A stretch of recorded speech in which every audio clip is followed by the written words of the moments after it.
live? We're live. What's going on? Not much.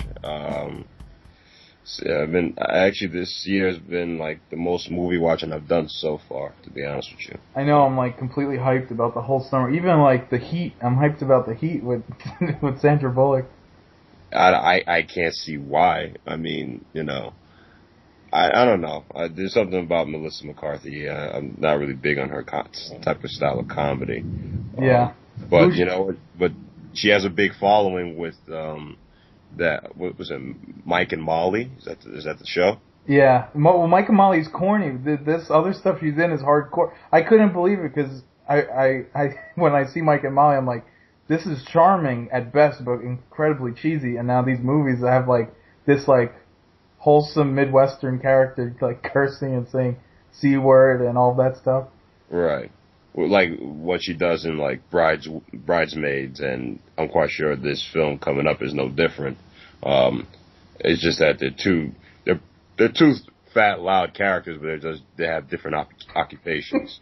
She was also in This Is 40. She had like not a cameo. She was in one or two scenes as like a character, an offended mother, and it was pretty funny.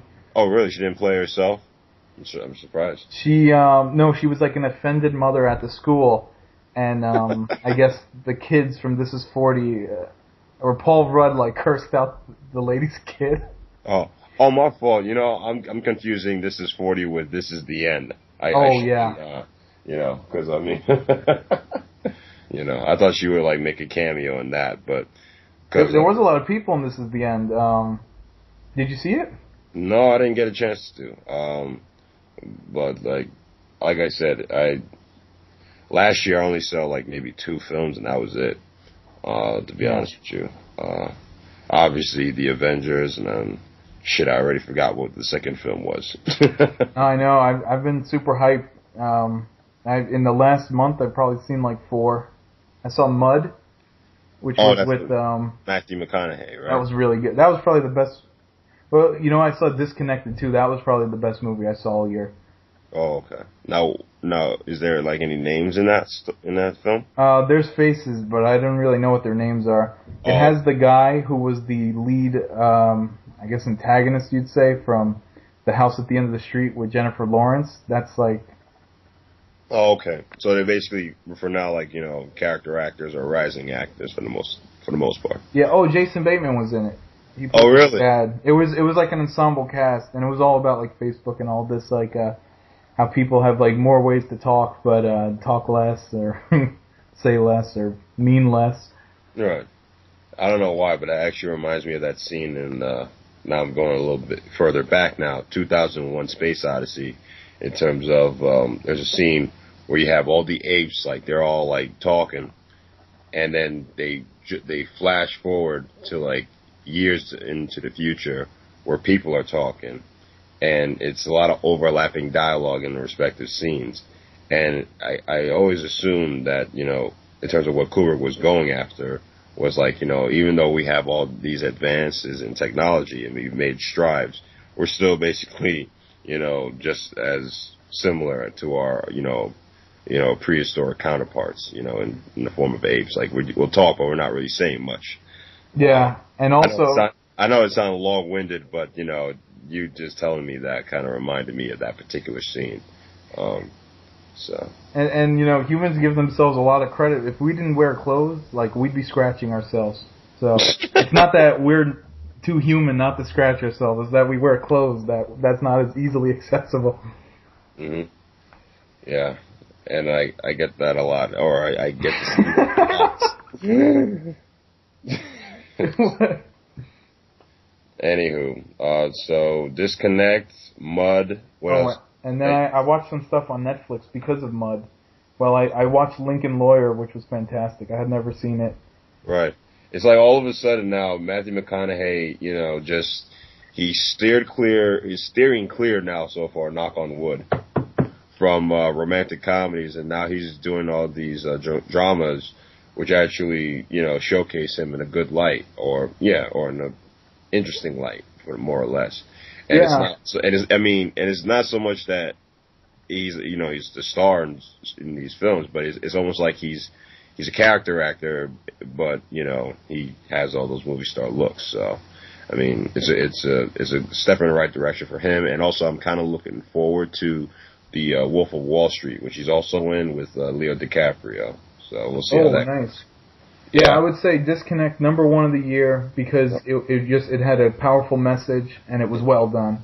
Right. And it was focusing on some issues that are going on with the generation. Mud #2 because it was completely well made in every respect, but it didn't have it was just cool. It was just a cool movie to watch. So taking nothing away from it, I put it at #2. Right. And I also saw on Netflix then just by random I watched Get the Gringo with Mel Gibson. And we actually have a mutual friend that actually has been singing its praises. I thought it was going to be really cheesy because of the B movie title. Right. Hey, Mel Gibson, that's true what South Park said about him. His story structure is solid. Oh yeah, I mean he never fails to disappoint in terms of like the stories. The stories are always interesting. I mean, no matter how graphic they are, but they're always compelling to watch. From Braveheart to Apocalypto, he never ceases to amaze me. And on top of that, it's funny you should mention that. It looks like he's having a bit of a resurgence because he's going to be in the sequel to Machete coming out in August. Oh yeah, I saw the trailer. That looks good. So he's going to be playing like the antagonist called Machete. Machete kills, and he also is going. I think he's in talks to play the lead villain in Expendables 3. So that should be interesting. Really? Yeah. Well, here's the thing with him. Yeah, I mean, if he's getting flack, fuck it, play the bad guy. Like exactly. And people say, oh, he's crazy. Yeah, but if he's crazy, that'll look cool on film, him being crazy. So as long as he's playing that as long as he has crazy eyes, which he did in this movie, Get the Gringo. Oh yeah. It was good. The storytelling was just so solid. One thing led to another. You kind of felt like it was going to be like this weird B horror movie where like, white guy goes down to Mexican jail and people fuck with him. And they kind of set the tone for that at first, but they made the case that his character was such a like derelict criminal that was like a nonstop hustler that he was doing things to get over in the jail. He was, knocking people out, robbing people, lighting things on fire to cause distractions, and that's all in the first like half hour. Now that you've enticed me to actually want to take a look at it, to be honest with you. It was cool. After that little synopsis. There's certain movies that, and Mud too, I felt it was a cool ride, like, there was a cool little element of, with Mud, like, certain things with girls, and just the vibe of the storytelling, guys chasing girls, guys getting into trouble, like, these are kind of, like, feelings you got watching, like, 70s movies, like, there was no political agenda to push in these movies, really. It was just a fun ride with some fun characters, and it was what it was. Right. And that's the thing, too. It was about characters that were driving the story as opposed to, like, plot points that are just, like, driving the characters in the story. You know what I mean? Yeah. Because that can get, stale very quickly, especially in this day and age with, special effects and big budget features that come out. So, however, in terms of big budget spectacles, I did actually like the new Man of Steel that came out, which I like to consider this year's The Avengers minus the witty banter of like a Robert Downey Jr. So, I mean, we were talking about this before, and I just like the fact that they used Zod again, and the fact that I felt like he was well rounded in terms of his motivations, in terms of no matter how despicable the acts that he was doing, there was a greater purpose, And I thought Michael Shannon, did what he could with the part. I felt like he had a couple of cheesy lines here and there, but for my money, the good outweighed the bad for the most part. It's kind of weird how the budget was phenomenally different, but you take an invader from outer space sort of character, and it takes the same amount of time to write that character as it does the bad guys from Power Rangers, but clearly you could tell that, if you're going to spend the time writing, maybe you want to put a little quality into it, like, if the bad guy has a reason to be attacking. Right, exactly. And it's kind of funny when I saw those TV spots, and it was like this doesn't look like a Superman film. This looks like Independence Day, but it just happens to have Superman in it. Yeah. I was getting that little vibe from it initially, but I like the way Zack Snyder handled it in the sense of like, yeah, obviously he was gonna showcase Superman's roots in Smallville, but he did it in a non-linear way, which I thought was interesting. Yeah, because the first one is cool. The first from the 79 or whatever that 78. was. It was 1978. Richard Donner. Yeah, right. But it was slow, and everyone knew that story already. So the fact that they told it out of order was cool. I liked that a lot. Right. It was just basically what Snyder did was certain moments in his life that kind of shaped him into the man that he was going to be, and they showcased that, and I had no problem with that. As opposed to with what Donner did, which was he split it up into the obvious 3 acts, which is pretty much in every story. Where the first act, it takes place on Krypton, second act is in Smallville, and then the third act and last one is in Metropolis. And they're all separate, and what, they could all be 3 different movies unto themselves. I felt like the way Snyder helped showcase Krypton, I thought was brilliant. Even though I thought it was funny that you were telling me that it was like another version of Star Wars or a lame-ass version of Star Wars. Well, here's the problem with the movie. Well, okay, and it turned out not to be a problem for me, but I'm sure it did turn out to be a problem for a lot of people because they panned it. There were certain elements that the first time the elements were introduced, the elements were poor.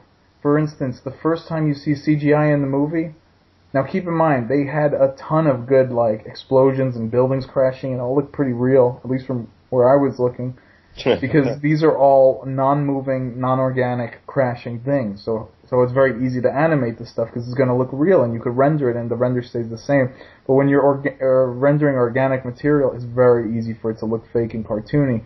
So the fact that you had him flying away on that dragon in the beginning, that was in the first 5 minutes or so, 10 minutes of the movie, and that was bad CGI. I mean, it probably took a lot of money to make, and it wasn't horrible, but in contrast to the rest of the CGI in the movie, the first 10 minutes showcased the worst of the CGI. And also, you're on an advanced civilization. I guess they were making the claim that because the computers were shutting down, he had to take that little dinosaur. But come on, you can't get a computer that's not hooked up to the internet, to the cloud or whatever, or like a flying motorcycle, hovercraft, or whatever the fuck. You had a Mercury-based floating-ass computer following you around, and you're using a damn dragon for transportation when you had for communication and basically a Wikipedia made of mercury. Come on. Right. It could have. In a way, it almost took you out of the film completely. So, I understand. Same thing with the first time they showed him doing a heroic act. Now I understand he had his powers and knew them already, but at the same point, the first time they show him doing a very heroic act, at least in his current, by the way, super jacked up Superman physique, that was ridiculous. Yeah, I've never seen shoulders like that. We might as well get the cards out on the table. This guy, he actually looked like he would definitely rape the shit out of Brandon Routh. No disrespect to Brandon Routh. That's completely ridiculous. Right. I'm just saying Routh just looked like a fairy, but I understand what Singer was going for was to basically try to tie Superman Returns with the first 2 and try to get somebody who actually looked closer to the late great Christopher Reeve. Which I guess is okay, but it's like, why the hell would you want to tell the same story over? Let's see something new, But yeah, I felt like Cavill looks like he looks like a man. He doesn't look like a jacked up Superboy. He looks like he could pretty much take care of himself. And I would not want to try to face him in the fucking alley. Superman or otherwise. Well, the first time they show him now doing a heroic act, he goes off the boat, he swims, and he goes and rescues the oil rig. Well, he does 2 things. The first thing, when they open the door, they see him lit on fire. Mm-hmm. So now this is his first heroic act. That CGI was bad. Right. And then when he goes to boost up the oil rig that was falling down, they keyframe him like jumping into it really quick and catching it when you didn't need to show that. That's the first time you're showing him doing a heroic act. You don't need the anime shit. That should come later progressively as the situation amps, but to have him just jump for no reason, that's the problem with CGI. You're giving direction control to an animator once the movie is already done. Right. So that it just seemed weird. It seemed weird, the anime jumps, and even with the fighting they had a bunch of anime stuff, but it wasn't that bad at that point. It was a little weird to me that Superman's suit never ripped, even though he's getting his ass kicked, because I love the Doomsday comics where he was getting all fucked up, and hopefully they bring Doomsday in. Yeah, I think most likely they will. And you know, my assumption is, in terms of like where they're going to go with this franchise, is I think they're probably going to bring in, unfortunately, Lex Luthor. Mm-hmm. You know, but I think what they're going to do is they're going to make him a CEO who is sort of a xenophobe, or who not sort of a xenophobe, but an actual xenophobe who's like, you know, who has a hatred against, like, you know, outsiders, i.e. aliens, and he's gonna be the guy that's gonna like clean up the mess that Superman and the Kryptonian supervillains made in Metropolis, and you know, pretty much present a valid argument as to why, you know, Superman shouldn't be on this planet for the most part. That's pretty interesting. Right. Well, what the comic books do? I just came up with that one in, like, you know, less than the minutes that I was just given. But I mean, I think that would be interesting, as opposed to as much as I like Gene Hackman's performance in the 78 and 80 version. Yeah. But to me, right, the beachfront property, you know, that his main goal of trying to get that kind of property, to me, I just never found interesting. You know, and I thought it was even more ridiculous in Returns, how he uses the crystals just to make, you know, land, and he thinks people are going to buy just one big old rock that's just, you know, going to fuck everyone up, and could be, you know, apparently two land masses couldn't occupy the same space. And yeah. The thing is that... Wow, I don't even remember that. I saw the movie. I have almost zero recollection of the movie, other than that he had a stepkid, Superman. Well, not stepkid, it was his child, apparently. Oh. You know, and to me, that was what I would call the jump the shark moment. You know, it's like, all right, let's just add a kid, you know, to make things more interesting. You know? Well, there was a lot of weird elements there, and I think it threw. I mean, come on, look, Superman's like a Midwestern all-American thing. You're having an actor who has a lot of predominantly gay roles play it. I mean, no offense to that. Hey, he's making money, and he's not a bad actor, but come on, like, who's your audience here? And also the whole stepkid. There was a lot of weird, like, new school angles. And I don't know if that's right for Superman. Like, that might be right for another, like, comic book crossover, another comic book franchise altogether. Right. Yeah, like, to add all the new school elements. The thing about Superman is, like, apple pie, baseball, Americana. Like, the thing about Superman is the conservative, like, old school stuff. So if you're putting a twist on that, it kind of invalidates the fact that it's those things in the first place, you know? Right. I also...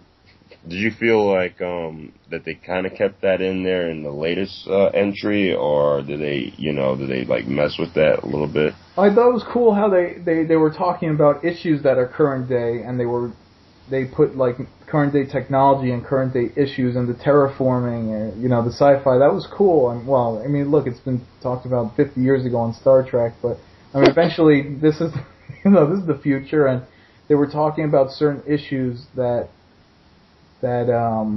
were relevant to today, or I thought maybe struck a nerve in some way, but at its core it was simplistic. At its core, it was Superman, and he had his mom and his dad. Yeah, the dad was dead in this version, but he had the mom and the dad, and there were a couple little twists, but the core elements were all the same.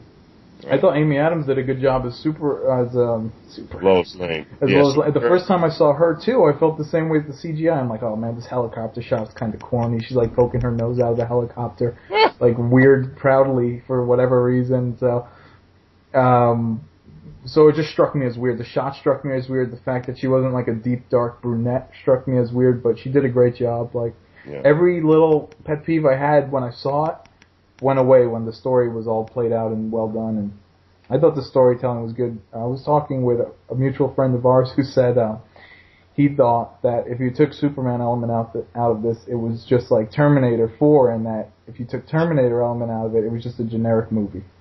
Really? And That's I how said, you, well, that's how you felt about I guess there was a lot of like random anime jumping and destruction. But I don't know. It was just cool. I was happy. I was happy that they revamped the franchise because I was a big fan. I was really disappointed with Superman Returns. Yeah, no, I mean, right, because I felt Returns was just a rehash of the '78 version for the most part. That's the weird thing. Why would you make a sequel after 25 years away? It's just a random sequel, and the times have changed, so you can't really. It doesn't look like 80s film stuff. So you're trying to claim this is the 90s. How long's he been away? It was just everything about that movie was just so bizarre. Yeah, I mean, I would say it's a noble effort, but I mean, who am I kidding? And hey, who knows? Maybe they made it because their franchise rights were running up. Like maybe they had to make a movie every 25 years or whatever it was. Oh, well, I mean, it's funny you should mention that because it's the executive producer is the same guy.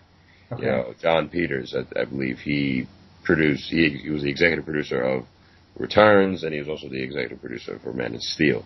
So I mean, it was not. I don't think that was the. Was Gene Hackman in Superman 4? Surprisingly, yes. Oh yeah, because you said you liked his performance in 1 and 2. I said, oh, you didn't like his performance in number 4? Well, I mean, he was by that time, you know, I think he got tired of it, and you know, and I think Christopher Reeve at that time was also trying to do something different with the franchise. They pretty much gave him writing credit in terms of Superman pretty much taking on nukes and getting him involved in the arms race, or trying to like, you know, stop the arms race, if you will. In terms of he has that one cheesy scene at the United Nations where he says, effective immediately, I will rid the world of all nuclear weapons. I'm like, God, Jesus. Superman 4 was a lot like Rocky 4. It was the most ridiculous. Yeah, Rocky 4 is much better at the end of the day. That CGI in the 4th Superman was terrible. Oh yeah, or that green screening or whatever you call it. Made by Canon, if I'm not mistaken. You know, and the thing is that they use the same flying shot of Superman like flying into like toward the screen in every scene. It was ridiculous. Well, you know that movie was a different licensor. Hmm. The movie was a different licensor or something like that. The first 3 movies. Well, right, because the first 3 were produced by the Salkinds. The Alien, I think Alien Soulkind. I forgot the name, but I know that he produced Superboy as well. 4 seasons of that. Yeah. Which, I don't know why they called Superboy. It was clearly Superman. He was clearly a grown man. For most of the series, he was working at the Daily Planet. It was clearly Superman, but they always called him Superboy. Right. The only difference is that they actually had Alana Lang instead of Lois Lane in that series. Yeah. Yeah, I think they sold by the 4th entry. I think they sold the rights to Canon. But that was the film rights, not the TV rights, because Sal Kane made the TV show. Right. Yeah, you're right. What happened though, and the reason why that TV show is not in syndication, that TV show was high rated, but after the 4th season, I think Warner Brothers had bought back all the rights to everything Superman. They wanted to get everything in one umbrella, and they wanted to go hard with Lois and Clark. So they cut the series, they got all the rights back, they cut the series, and they never put it in syndication. Like, it's on DVD, but it's not, you won't be seeing it on TV, even though it was high rated. Right. It was a bit cheesy. It was a bit cheesy. Oh, no, I mean, as a kid, I thought it was the shit. But I'm quite sure if I take a look at it now, I think I'll be, like, rolling my eyes. I mean, one of the episodes that pretty much comes to mind is him taking on Bizarro. I thought that was actually... Bizarro was the clone made of him, who just had a weird metallic face for no reason. Right, exactly. I thought that was cool as a kid, you know, seeing Superman go toe-to-toe with someone equal to him. But I'm quite sure if I actually saw a clip of that on YouTube, I'd probably laugh my ass off for the most part. It is, every moment of it is hilarious to laugh at. Every single moment. And there's parts where he's on a wire where you could tell they didn't even put like 2 wires or a harness on him. It's just 1 wire. So like he's going up, but his body's like adjusting to the wire physics, and you see him like tilting back and forth.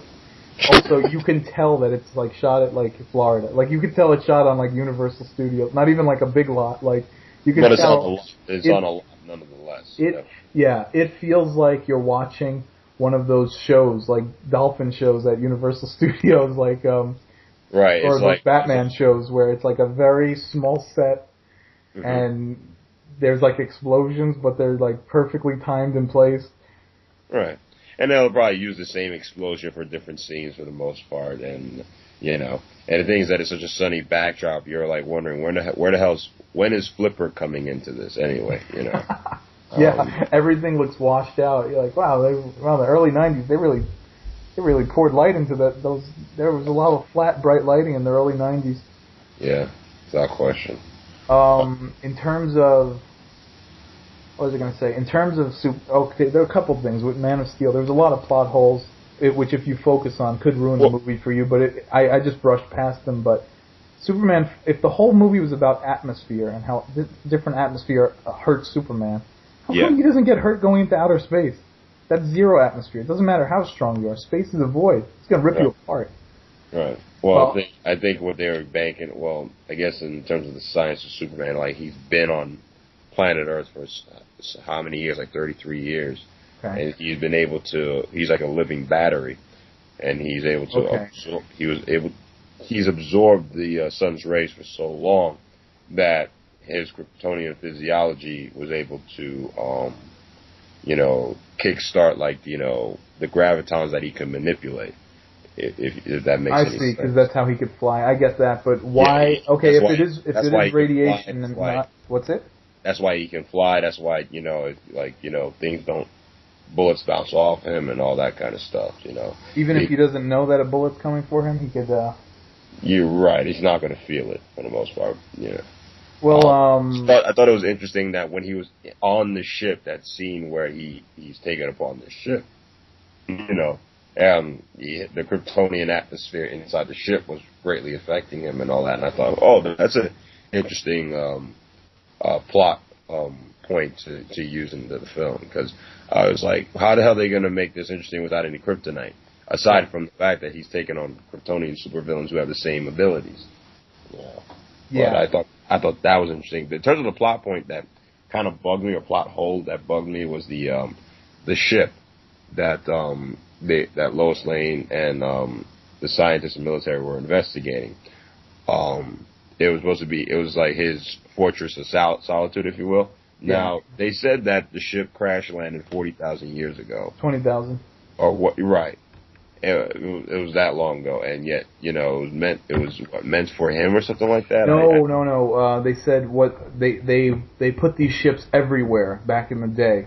Like they were colonizing, basically. They were just colonizing other planets or moons and whatnot. Okay. I wasn't quite sure. In terms of flying through outer space, how do you...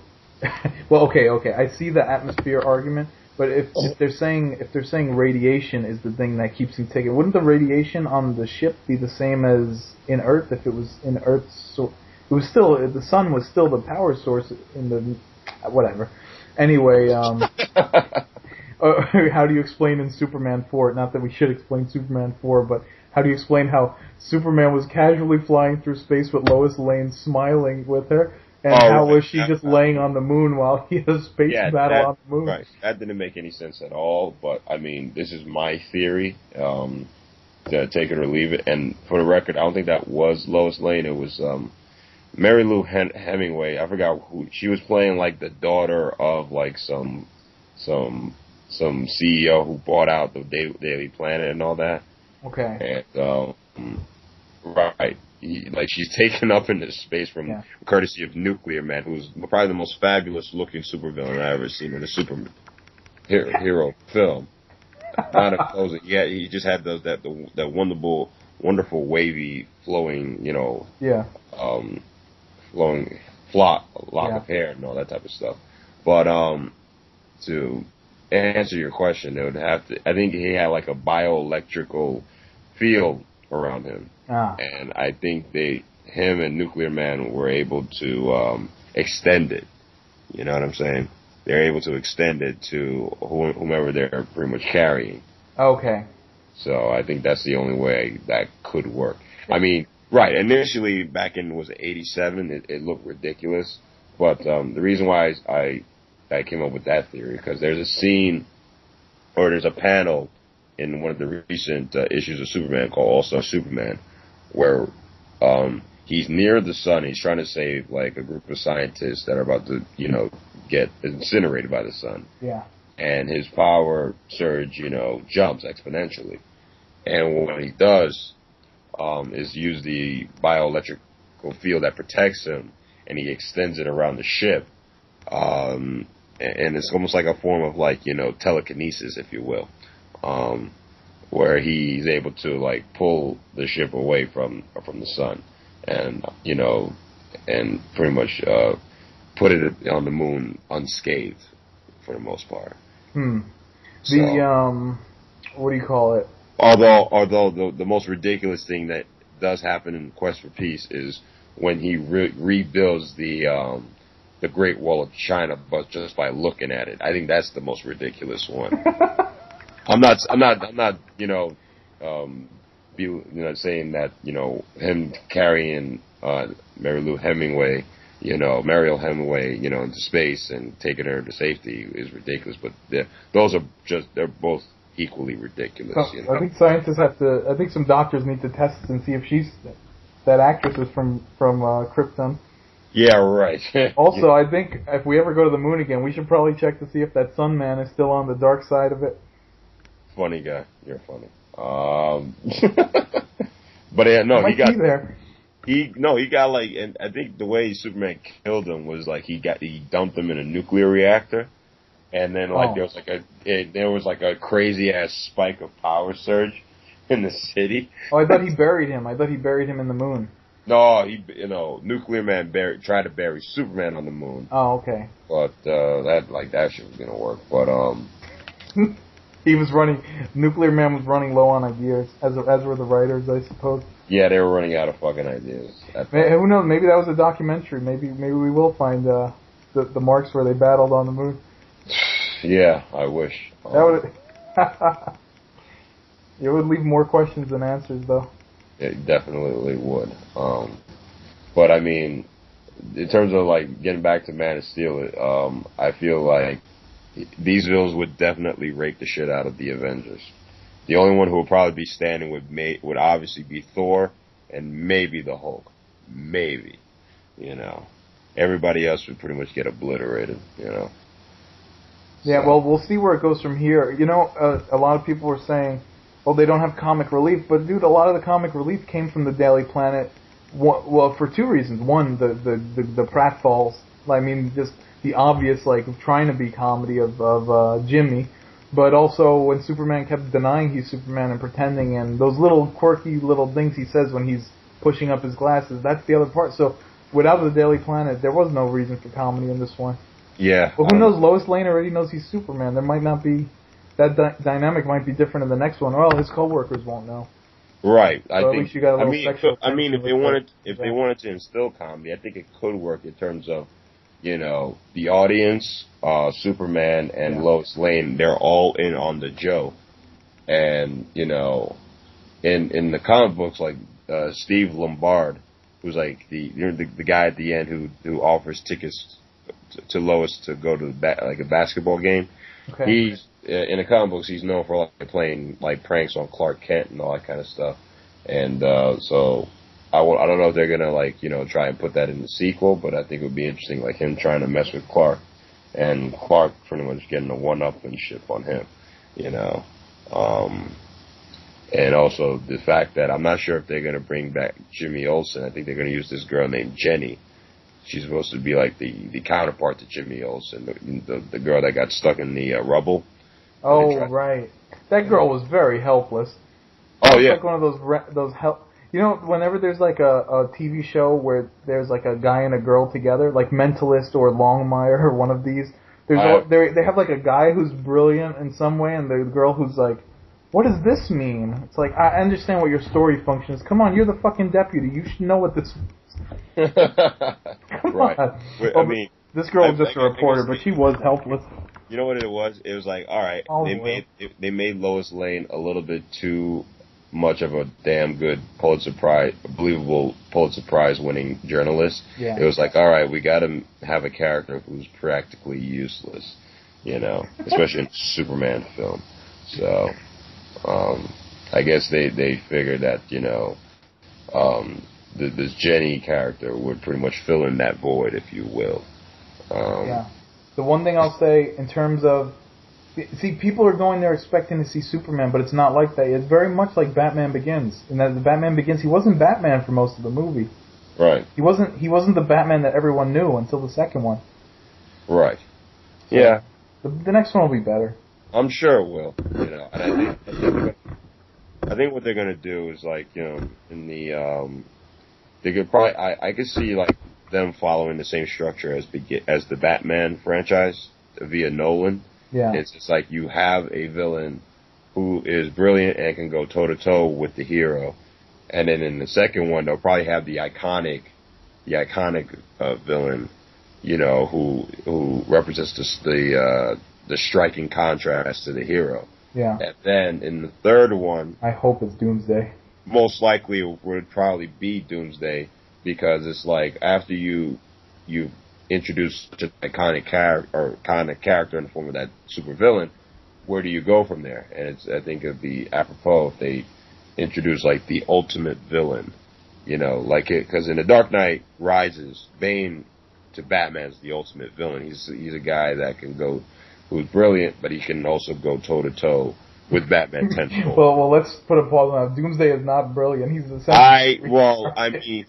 is the ultimate villain in the sense that he can go toe to toe with the hero tenfold. How would you? Doomsday is non-human, non-stop, complete aggression, complete animal. It's interesting that both Bane and Doomsday came out at a time where comic books were looking for every kind of type of gimmick that they could think of. It's like, it's either, let's go kill Superman. All right. Then we write that's Superman. And it's like, what do we do with Batman? Oh, let's just break his back. It was just as casual as that. Sure. Well, wait a second. I remember all the other comic books, like Life of Superman. And what was the explanation behind that? Like, how did he come back to life? It seemed just basically like a Jesus story. Like, he was appearing to random people at random times. I'm going to assume that even though he was buried or something like that, I think they let his tomb out in the sun or something. I don't recall. I don't recall what exactly or how exactly what it transpired. I probably have to Wikipedia that shit to figure out what happened in that story. But I'm assuming that it had something to do with sunlight.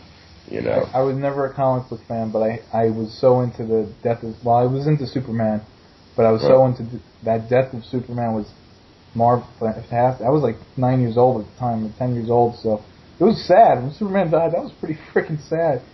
And you didn't know what was going to happen. There was no internet, and also you had to wait for the comic book to come out the next week or two or whatever it was.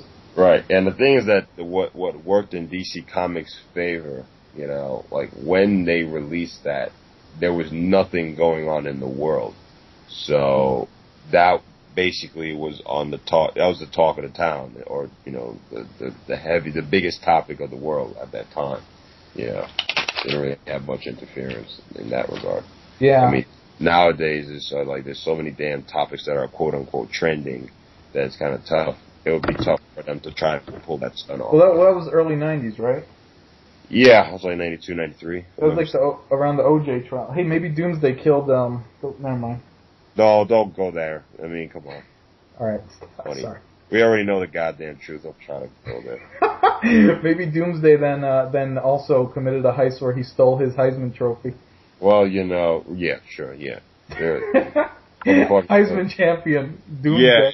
Yeah, be on the lookout for some big 8-foot-tall gray alien with spikes coming out of his ass, and apparently he stole O.J. Simpson's Heisman Trophy. That would be funny if you saw like a football player on the team who was just much larger than everyone else. And it was Doomsday with maybe they put a big Under Armour on him, or his spikes were sticking out of the pads, and then on the back it just said like Doomsday. Yeah, they definitely made everything would be specially made just for him, just like, and we'll call it the really blind side. Oh shit. Yeah, and then Sandra, some Southern ladies go up to Sandra Bullock and say, "You let him sleep in your house with your daughter," and she goes up corny and goes, "How dare you?" Right, exactly. and this guy and this character is so black he's gray, you know. So, yeah, that could definitely work, and that could, if you know, who am I kidding? They might as well just hire Sandra Bullock for that and get, you know, it'll garner her another Oscar win, and on the top of that, she'll get another Razzie for it. Yeah, I don't know. Michael Clark Duncan is dead. They're gonna have to find a new Doomsday. Well, they can always CGI the son of a bitch, and James Gandolfini could have been Doomsday. He's dead. Why you gotta be so morbid for? Oh, sorry. No, it's all right. We're talking about Death of Superman. This guy Doomsday's a killer. I know, Stone Cold, right? I was hoping. Just get Stone Cold Steve Austin to be Doomsday. Kick Superman. Yeah. Who knows? I was actually hoping that they would bring in Darkseid, but I don't think they're gonna go that route. Well, who's Darkseid exactly? Now, Darkseid is he's a what they would call a new god in the DC universe, and he's basically at war with these other new gods who basically, you know, he made a deal with one of them to trade in his son, and apparently his son is supposed to kill him in the future. The son, his name's Orion, and he has like. He basically has similar abilities as his father, but I think his father's a little bit more powerful because he has these things, a special ability called the Omega Beams, you know, basically lasers that come out of his eyes, and it could either incinerate people, or it could like transport people to different like locations, dimensions, and whatnot. That sounds too comic booky for this franchise. They Right. They already did the Alien thing. I think that's done with.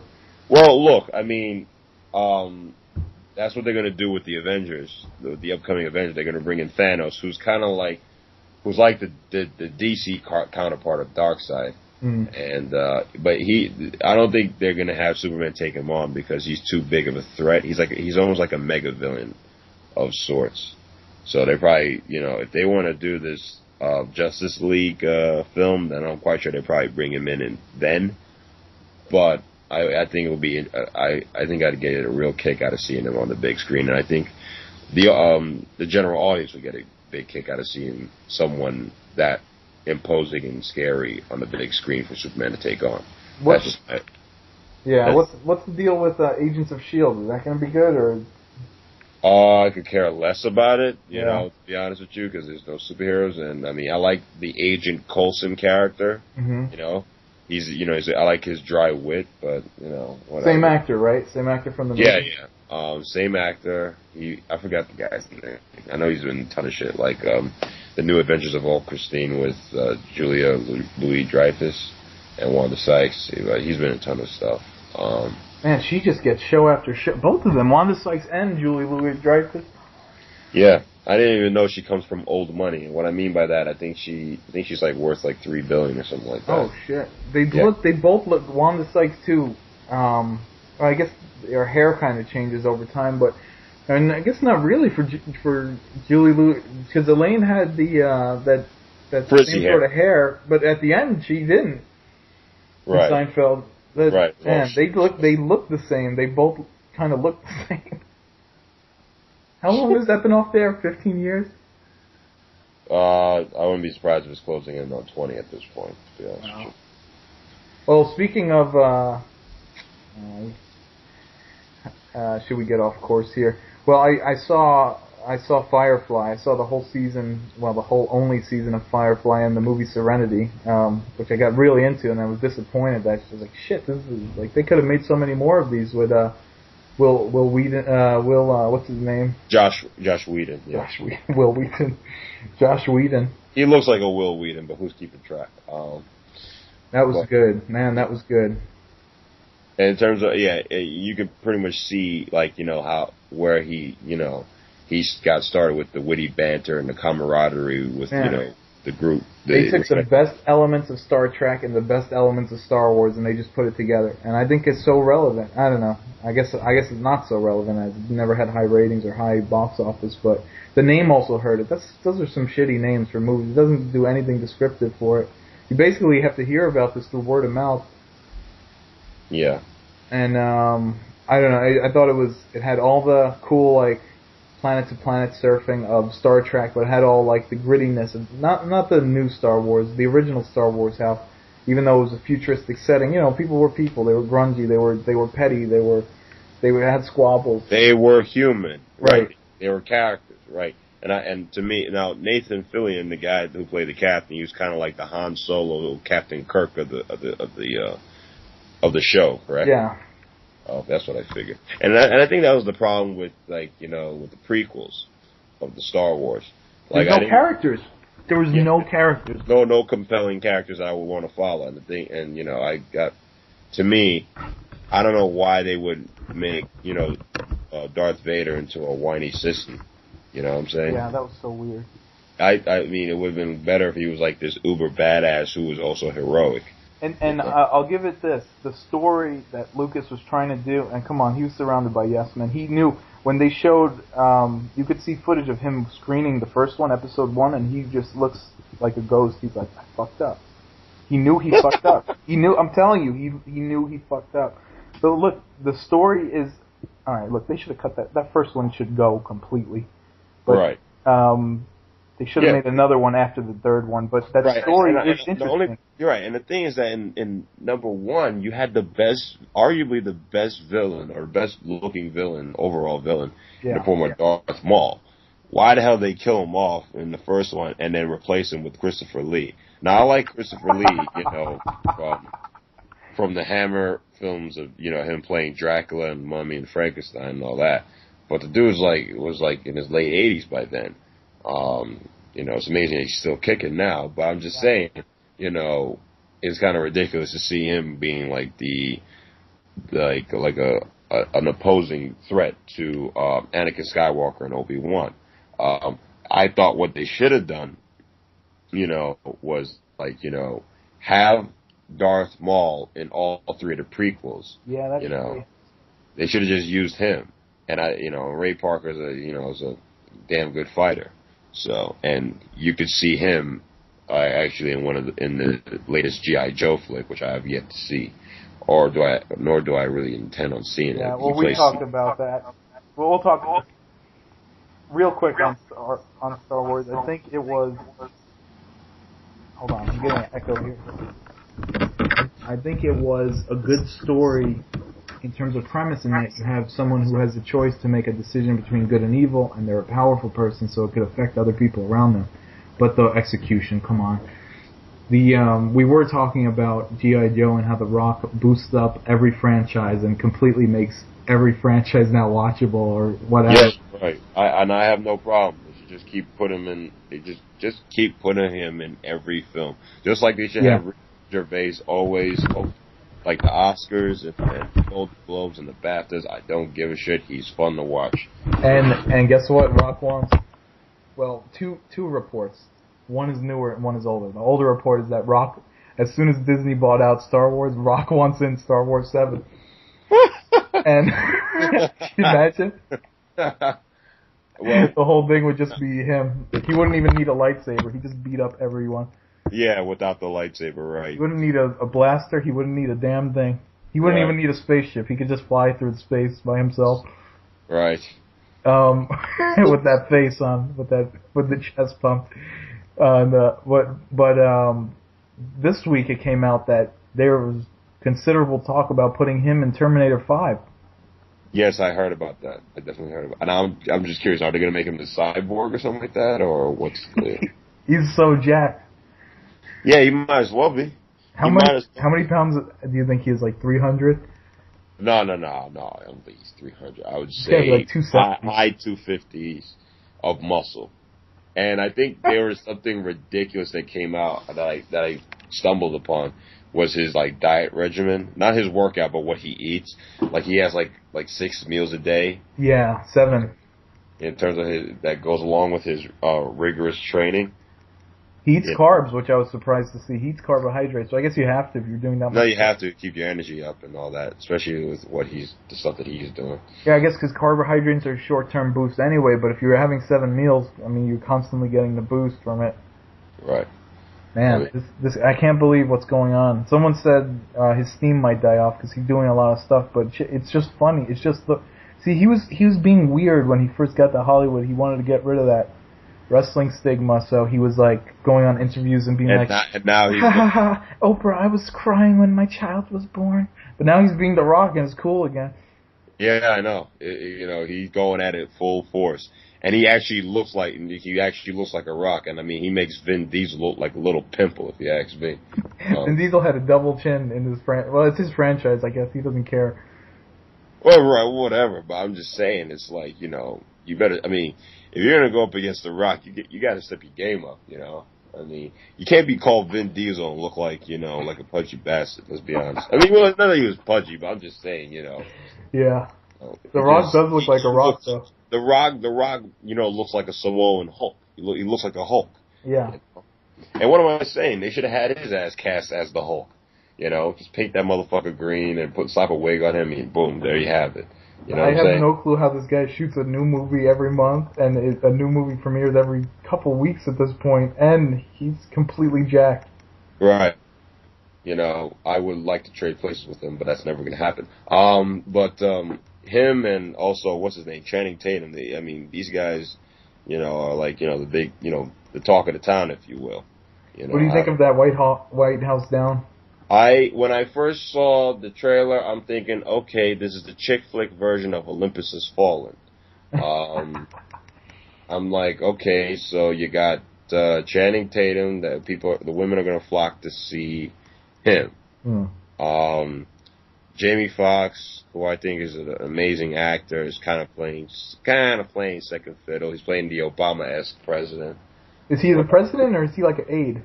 No, he's a president. Oh, he is a president. Okay, I just saw, cause just from the trailer, he just seemed like a nerdy guy, and in terms of, I guess, the formula, it seemed like a cross between Die Hard and Lethal Weapon, that you have the buddy cop thing. Well, you also have the shit hitting the fan thing.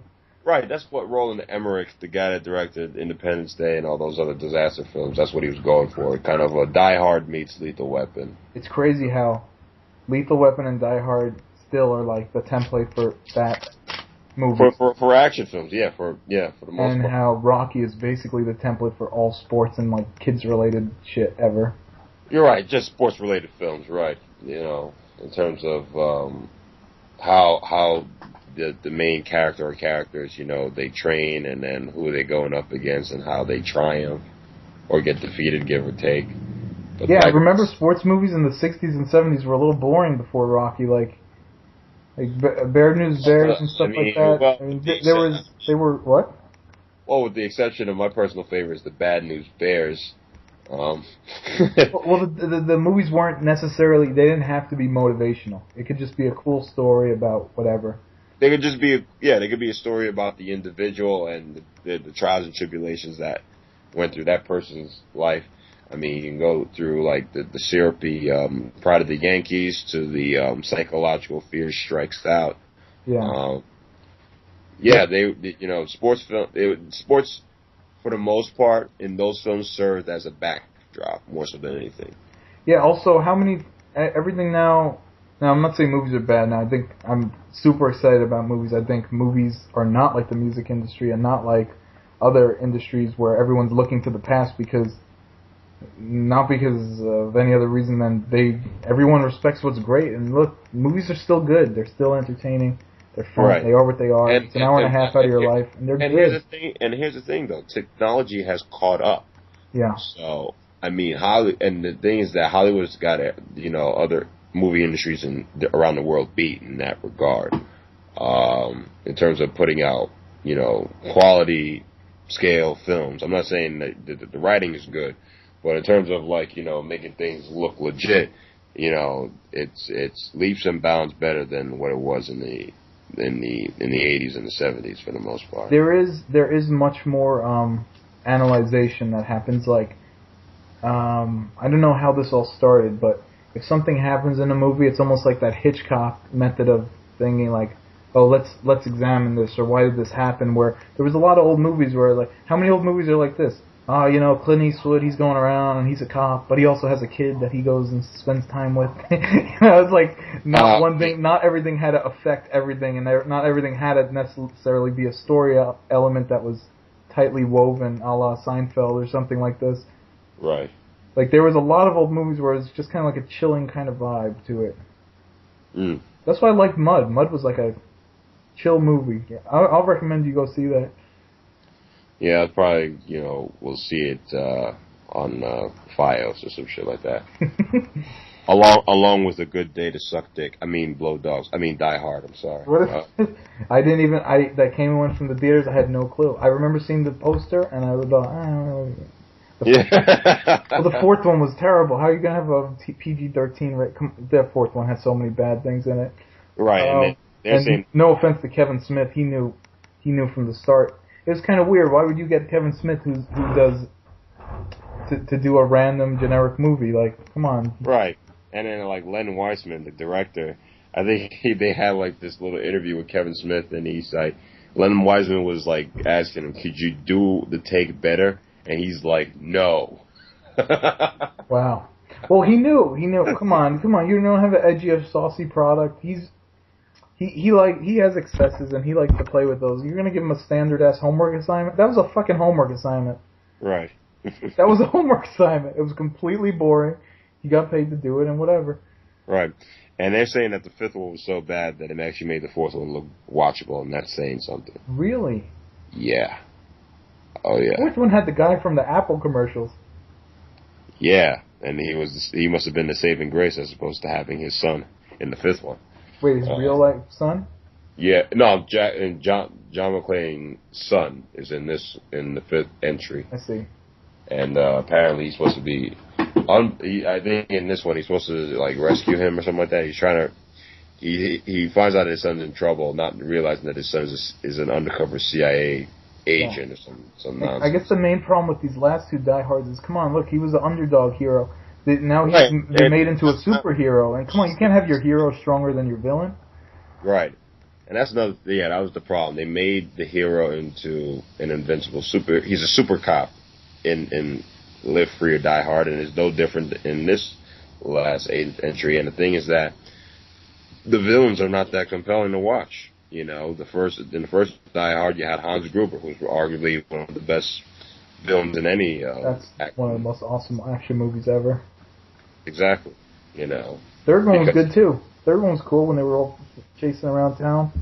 Right. That would, to me, that one was like the closest thing to an East Coast version of Lethal Weapon, in that sense. But what worked in that film was, you had Jeremy Irons in there, and he was a believable villain who you also believe could cause John McClane some trouble, if you will. At least I feel like I got money's worth. Hey, do you want to get into the reason we decided to have this call? I'm drawing a blank, but let's go. Well, we're going to review some old porn. I mean, we're going to review World War Z. Oh yeah, I know I forgot something. I actually did see that yesterday. Yeah, what'd you think? Well, I mean, I'm used to blood and guts in my zombie films, but for the lack of blood and guts that this film had, it made up for it with absolute. It was a tight, suspenseful film. I kind of felt a lot of the same ways watching this as I felt watching Man of Steel. I was watching and I was like, every scene I was like, this is so fucking awesome. Every scene I was like, this is awesome. Right. And the effects were, okay, look, yeah, if you could analyze the effects that they were CGI or whatever, but when have you seen that many bodies on screen before? Because it was impressive. It was completely impressive. Right. And even the ones that were in CGI, when they just had 200 extras running around per shot, come on. Yeah, I mean, for a big budget film, I thought it was well done. I just find it interesting that the director and Brad Pitt didn't get along, and they couldn't decide on what the ending of the film was going to be. And really? It's interesting. They were fighting I wouldn't say, I don't know if they were fighting constantly, but there were reports that were coming out, during the making of the film, that they weren't on speaking terms and all that. That was the part that fucked me up with that movie. The end is weird. Really? So, let me put it like this: there are certain times when I'm watching a movie that I think it's like the end of the second act, but it's really the end of the movie. I'll Right. just get like lost for a while there. And then there's certain times where I'm watching a movie where I think it's the end of the movie and it's really just the end of the second act. And I always like when it is just the end of the second act because then it's like, oh shit, more to come. And this Right. is great, you know. And the reason I'm like that in the first place is I'm just getting lost in the movie, and that's why I'm going there, I guess. Right. But you know, with this, I was like, oh shit, okay, yeah, they got the cure. All right, what's gonna happen? There's gonna be some like epic finale because there were so many epic scenes leading to that end scene. Right. So the fact that that was not epic and that it just ended on a whimper, not a whimper, but they said, and that's the way it worked, and they showed the TV footage, and they're like, and everything was solved. The end. I left feeling kind of weird. I felt cheated, but I only felt cheated because I enjoyed it so much. And then after 10 minutes, I was like, yeah, I gotta forget about that because I enjoyed the whole way through. So I'm not gonna argue about what could have been. Well, right. I mean, they from what I heard, they were arguing, and because the film was like 2/3 of the way shot, they just didn't have the ending, and they didn't know where to go with it. You know, should they go with a grand finale or go completely different? I thought the grand finale because the movie was so grand, and I felt I understand, but I thought that was actually pretty brave on their part. You know, because that's what most members of the audience would be expecting is that grand finale. You know, and for them to go the almost quiet yet suspenseful route. You know what it reminded me of? It reminded me of Psycho in the sense that how it was atmospheric and and it was quiet, but it was still very intense. You know, I felt that's what I got from the film, and I thought it handled the ending very beautifully. The way everything came together, and I thought that, in terms of how they were going to handle this zombie, epidemic, I thought was interesting. I thought it was an interesting take. It's true, but it's not an art film. It's a blockbuster, and it has no blockbuster ending. No, it did not give you a blockbuster. It was almost like it was an anti-blockbuster. You know what I felt like? I felt like I was watching an old movie. How old movies would suddenly end. Even old movies didn't even have credits. But once the climax conflict was taken care of, it just faded out, and you're like, oh, okay, that's it. Now movies these days drag out the ending, but audiences kind of come to expect that. Right. You know what I felt like it reminded me of a lot? You remember Signs? Yes. Felt like the ending felt like Signs, and we found the cure and we defeated the alien invasion. Like that's it. Right. Well, water. Even more so. Remember War of the Worlds? War of the Worlds was like that. Am I thinking of War of the Worlds or Signs? Did they both kind of end like that? Oh well, I remember that's the way these big movies end. How else could you do it? Well, War of the Worlds had Morgan Freeman, he was narrating in the beginning. And he was narrating in the end in terms of and that's how we defeated the aliens. Right. But Signs also ended kind of suddenly. Like that. Oh, okay, like that. Basically, they just had like a little narration. I just remember being like, you're expecting some grand thing, but I guess you can't. You're showing so much crazy shit that how do you end this thing properly? I know. Well, fear not. If everything goes well, if it tracks well, they might come out with a sequel. So we'll see how that goes. Yeah. I guess they kind of set it up for that. There was a couple weird little things in it where it was like the whole way I was watching it, I was like, this is so cool. And then when I started analyzing it later, I'm like, it kind of had the survival genre thing where every character gives a key piece of information right before they get killed off. The prime example of that was the doctor in the beginning. He told his whole life story for no reason and all of his intentions, and then was instantly killed. I don't want to give too much away, but there is a thing in this movie that kind of bugged me. It was a weird, and maybe it's because adapted from a book, and I don't know how close the adaptation was. Max Brooks. It was part of some trilogy, if I'm not mistaken. It was first. They have one that was called a guide.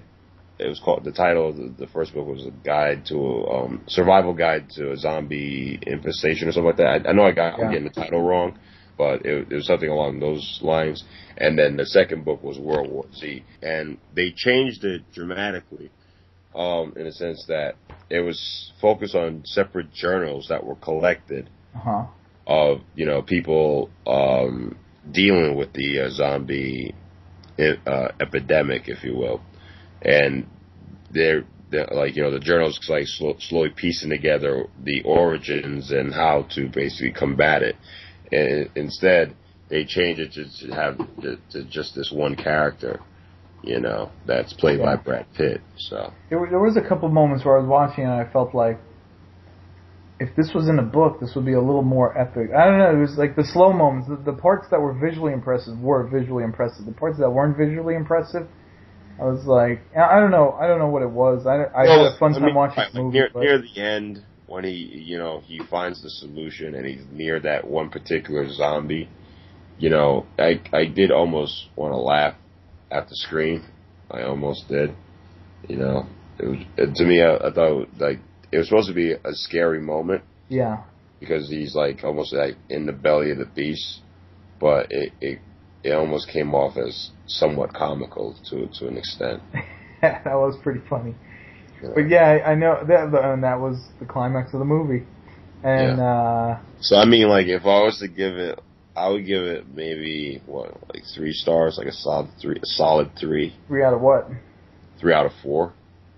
Yeah, I guess that. I was like, man, a reviewer might give this like a 7 out of 10 or something like that. But I enjoyed the whole thing. There was one weird thing was that in terms of the storytelling, they did this thing a lot where, and like we're saying, typical of the genre, where characters give you help and then die. Right. There was a lot of that. There was so much of that there was times where everyone inexplicably was gone, and he was the only one left, unscathed, basically, to keep moving forward and keep doing it. So it was like an ego trip for a main character. Like it was almost like the game Half-Life, how the main character is just revered as this ultimate guy, even though he's a scientist from a lab. Like come on, man, are you gonna be a superhuman rock star that also is super intelligent? Like, yeah. They should actually come up with their own stock character and just call those guys the super survivalists of these respective stories. They're not really that competent. I mean, they're competent, but they skate on by with a hell of a lot of luck on their side. So there was a lot, and it wasn't just like 1 or 2 moments. It seemed like it would be a formula. Like every big scene, he was getting by, but it wasn't even like he was getting by with other people. He was almost it almost seemed like he was getting by himself, and every character was just there to give him a quick piece of info that he could plug together to. That he could piece together, right? Exactly. So it definitely had some little flaws, but overall, I mean, come on, like. Right. I mean, for a big epic scale version of a zombie film, I thought it was well done. And I thought it was interesting that they made him like, fast and all that kind of stuff, and the compelling scenes that got me that, almost made my jaw practically drop was the scene in Israel where they're climbing up the fortress and all that, and I thought that was well done. Which, by the way, in the trailer, they kind of alluded to that was Russia, so I was expecting to see Russia, and then with the whole wall, I was expecting to see some weird, like, Kremlin or something like that. I know. Yeah, some like cut off, some bad population of humans living inside, like the humans treating each other poorly inside the dome because the outside is much worse. Right. But we got kind of like a nice view of inside the dome where they even showed like and I know it was done to choke people up, but I did get choked up when the Muslims and the Jews were like hanging out together because they're now surviving together or whatever. Yeah. I don't know why that, and as soon as they got me, I was like, God damn you. I can't believe I'm such a mark for that. I don't know why. I was like, this seems like something I would on any other day laugh at, but it got me. It got me. I was just in the flow. The first half of the movie or more was just fantastic. I mean, even when they first introduced the zombies, I'm not going to give too much away because I guess we already did. Spoiler alert, everyone.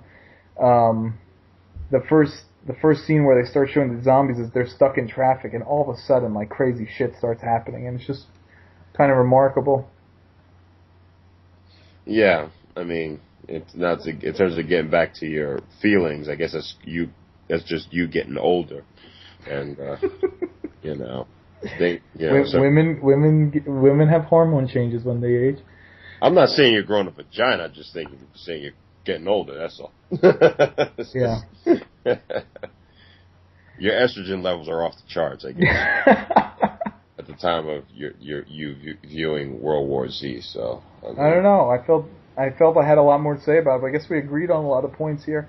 Oh yeah, I'm sorry I didn't like give you like the counterpoint. Oh no, I mean it is what it is. It was cool to watch. It had a couple little story like not plot holes, but it had a couple little moments where you're like, that was a little Right, no, certainly, yeah. Well, that's the cliches in the horror films these days. In terms of you're always gonna have people like feeding in exposition, only for their asses to get killed off. But you know what I got to say? If that was Scarlett Johansson, maybe I'd feel differently because I was sitting next to two complete. They must have been teenagers. They were complete fangirls of Brad Pitt to the fact where every little line he was saying, they were like giggling. So I'm like, okay, I got it. Like these little parts of the movie that I'm missing, someone else is really enjoying. Like every little thing he said, they're like. So like it was annoying. It was a little annoying, but it was interesting to see someone else's point of view on the whole thing. Well, I mean, I wouldn't know. I wasn't. I went in when it was like there was enough space in there, so I couldn't like get like the reaction that you got. Plus, I'm not in California, so I mean, I'm quite sure he's well loved over there. Shit, I forgot my point. But your viewing experience, your movie theater experience. No, it was my viewing experience was pretty good because I didn't have a lot of people around me, So that's I kind of prefer the opposite. I like being surrounded. I don't care if people are talking. I don't care if people are screaming at the screen. I like that whole feeling. Yeah. I thought that there was the one scene that had me crack up was like when he's on he's in that vessel, he's on the ship, and they're trying to enlist his help, and he's reluctant, and he's like, "You asked me to leave my family," and the guy basically presents him with the ultimatum: either you help us or your family gets kicked out. Yeah, which had me crack up, in a sense, like, it's like. I mean, I'm thinking to myself, his character's like, what world are you living in? Do you not realize the gravity of the situation? Yeah. I guess, what's it? No, I mean, I just thought that was hysterical. Like, like they presented his ass with an ultimatum, and, it's like, dude, you're the best guy for the job, and you're acting like, we're fucking with your way of life, and that's not the case, so. Yeah. When I saw Man of Steel, one more thing on Man of Steel, the sound effects were, I think, what got me. I was sitting in the back row, and when they were doing the terraforming and all that crazy sound effects, it was just impressive. Oh yeah, when like the gravity, it was fun. They were fucking with the gravity of the Earth's atmosphere, right? Yeah. Well, shit was going up, and then it came down. I was like, that was cool. What the hell? The shocking moments in the horror elements of World War Z were very good. Like the sudden jumps. Like the pacing was cool. Like all of a sudden it would get real quiet, and then you knew something was going to jump out, and then they kind of let it hang there for a little, and they started getting into conversations, and then all of a sudden something did jump out. So that was cool. That movie theater I kind of saw in a small movie theater, in kind of like a hipster-ish sort of area. So those folks have like a weird respect for like movies where. I don't know. I just get a weird vibe on some of those places. It wasn't an art film, It was a blockbuster, so the crowd was a little looser, but it was cool. Both times were cool. So you saw it twice? No, I mean World War Z. When I saw World War Z, I prefer a movie theater where people are screaming, cursing. I used to love going in the city on like the at night in New York when everyone was drunk and just like yelling at the screen. Come on, it's a dumb horror movie, some of these things. Just yell at the screen. Well, yeah, right, exactly. That's the real show. You're better off watching, like, if you want to watch it with the crowd, you watch a horror film with the crowd, for the most part. And if you want to get that kind of feeling, I think your best bet is the Magic Theater. I'm sure he has a lot of theater chains out in California, so. Where was that? That was the one up in Harlem? Yeah, I mean, there's one up in Harlem. I'm quite sure there's one in the West Coast. So. That's where I saw Cloverfield. It was awesome. We saw Cloverfield. Oh, we did? Yeah. Certain Yeah. memories I have, I forgot who's there. Yeah, it happens. Don't Hey, worry about real quick, I guess we're winding down, but did you see any of the NBA finals? it. No, I always like Just as a TV program. No, it's not as a TV program, but I'm always my schedule's all fucked up that I didn't have time to watch it. So, I mean, I always caught like the. What the hell are you doing? Oh, sorry. Hold on. I'm back with you. Hello? Yeah, I'm still here. Okay.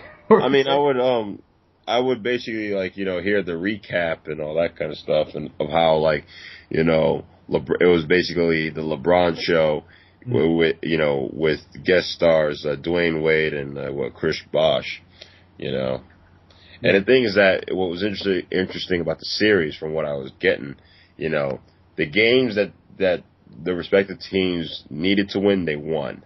You know what I'm saying? I do wish that I watched Game 7. I heard it was definitely riveting, without question. Yeah, the 6-game 2 was very good because they held it off. It was a lot like, I guess it was a lot like that series with the Mets and the Red Sox. Except the Mets, that famous moment with the Mets was Game 6.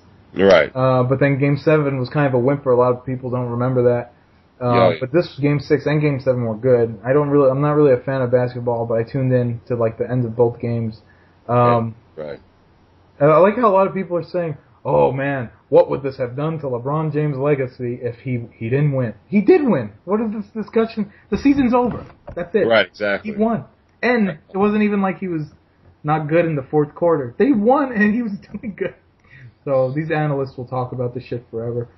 Oh yeah, most definitely. They'll talk about it until the next season. So I mean, yeah, that's true. The thing about the Heat, though, and everything from the team. Look, the team is great. The games were great. It was exciting. They were showing sportsmanship, but there's something just so unlikable about this team, and not only the team, but the team, the fans, everything. That whole Florida. I don't know what's going on there. Every single fan sitting it seems like a collection of douchiness, man. I can't believe it. I couldn't believe I was watching this. Right.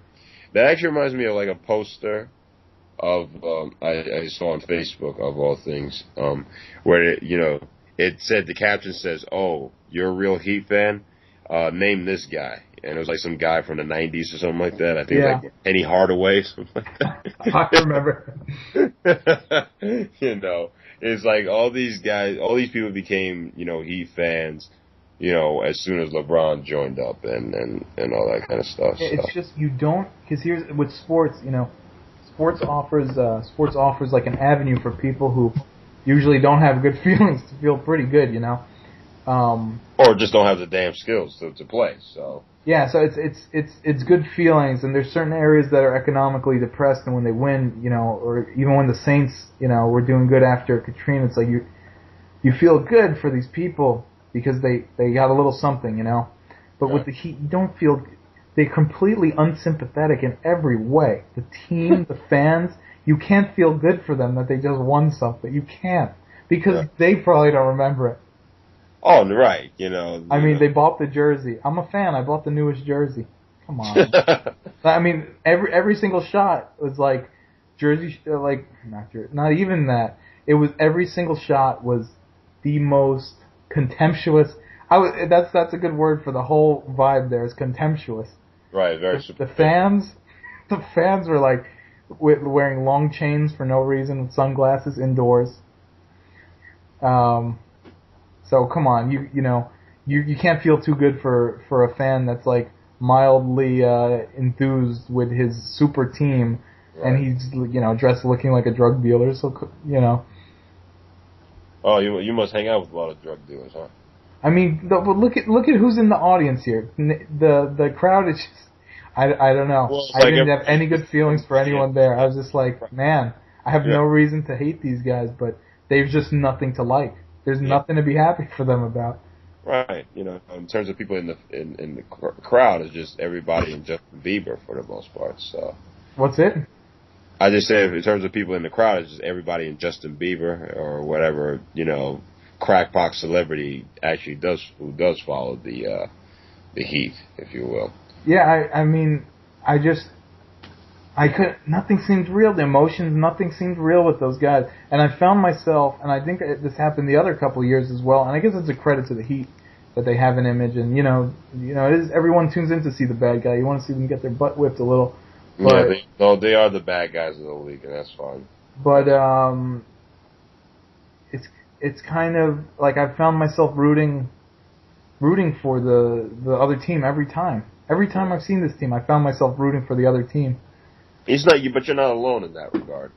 It's I think that's the general consensus of people who watch basketball. Aside other than people who are quote unquote Heat fans, but mainly people who not even people who like are basketball watchers.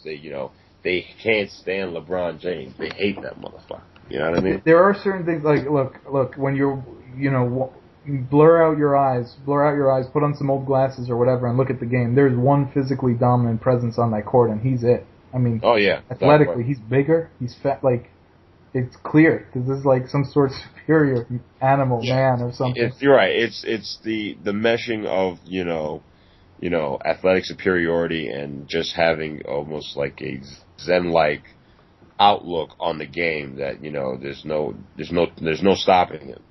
There's certain times though, and I'm not a big basketball fan, so there's a lot that, like, for instance, there was a time where LeBron James was at the free throw line, and all of a sudden he starts like yelling and pointing at a teammate, and I'm like, I don't understand basketball, so I guess I can't judge this. But if I was watching a sport I completely knew the ins and outs of, and I saw a player acting this way, I'd think, man, they're acting like an overgrown kid right now, what the hell is this? And then I talked to my buddy about that. I'm like, I don't know basketball too well, but this is what I saw, and I was a little taken back. He said, no, that's how he is. People saying that he's, I guess, a crybaby or whatever. Yeah, well, I mean, you got to understand, basketball, no different from any other sport, is being played by little boys or little big boys, give or take. So, I've learned to, not take it too seriously. There's something weird with basketball and soccer, too, when they fake the injuries. That pisses me off. Because, look, you got other sports where guys are smashing each other. Right, you got, like, hockey and football where these guys are getting, right. They're violently hurting with full force, and you don't see these fuckers, complaining unless it's a serious injury. Well, I guess the one good thing about basketball is that you could see the players' faces. And soccer too, and not like baseball where everyone's just acting dry to keep their poker chips in. Like, these guys, it's all about what's on the court, and these guys get emotional. So I guess that's why a lot of people tune in. Yeah, and it's fast paced, whereas baseball is seductively slow. Oh God, you can walk away for an inning or two and come back. Yeah, but I mean, if you're into it, it's the beauty of baseball is, like I said, seductively slow. And there's a certain sense of anticipation where something's going to happen, but you don't know what will happen. It could go certain ways, like in terms of the games, more specifically the innings. That's what as opposed to football and basketball and even hockey. It's almost like comparing, say, a Michael Bay film to a John Ford film, or like just an out-and-out action film to, like, say, a horror film. Wow, John Ford. Bringing up some memories.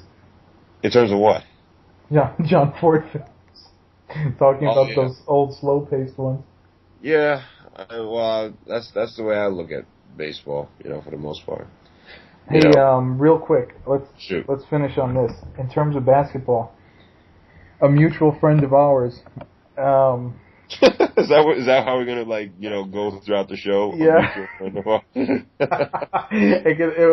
We'll act like it's always the same person. It could always be a different it's always the same person. We just call him the mutual friend. That's the third. We just happen to know host. This son of a bitch.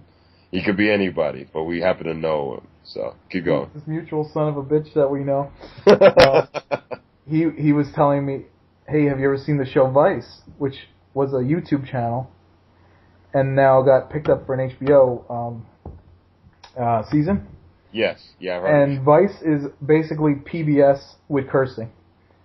Oh, really? It's like a cool version of PBS. Or it's like a cool version of Frontline or whatever the hell that. Yes. Okay. Yeah, it's like internet and cable based, so no, or internet and now premium cable based, so no filters on cursing. They could do edgier material, but it's documentary style. It's shot and edited like something you'd see on one of these late night documentary style programs. Mm-hmm.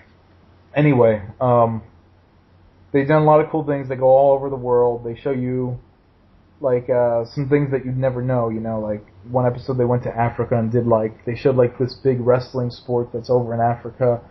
I thought that was really cool because I mean, how would you ever find out about this shit? You know, unless someone went in deep and brought back footage. Yeah, it's called Real Sports. Yeah. Well, okay. So anyway, our mutual friend said, "You got to watch this episode about." You remember in the news when they said Dennis Rodman went over to North Korea? Yes.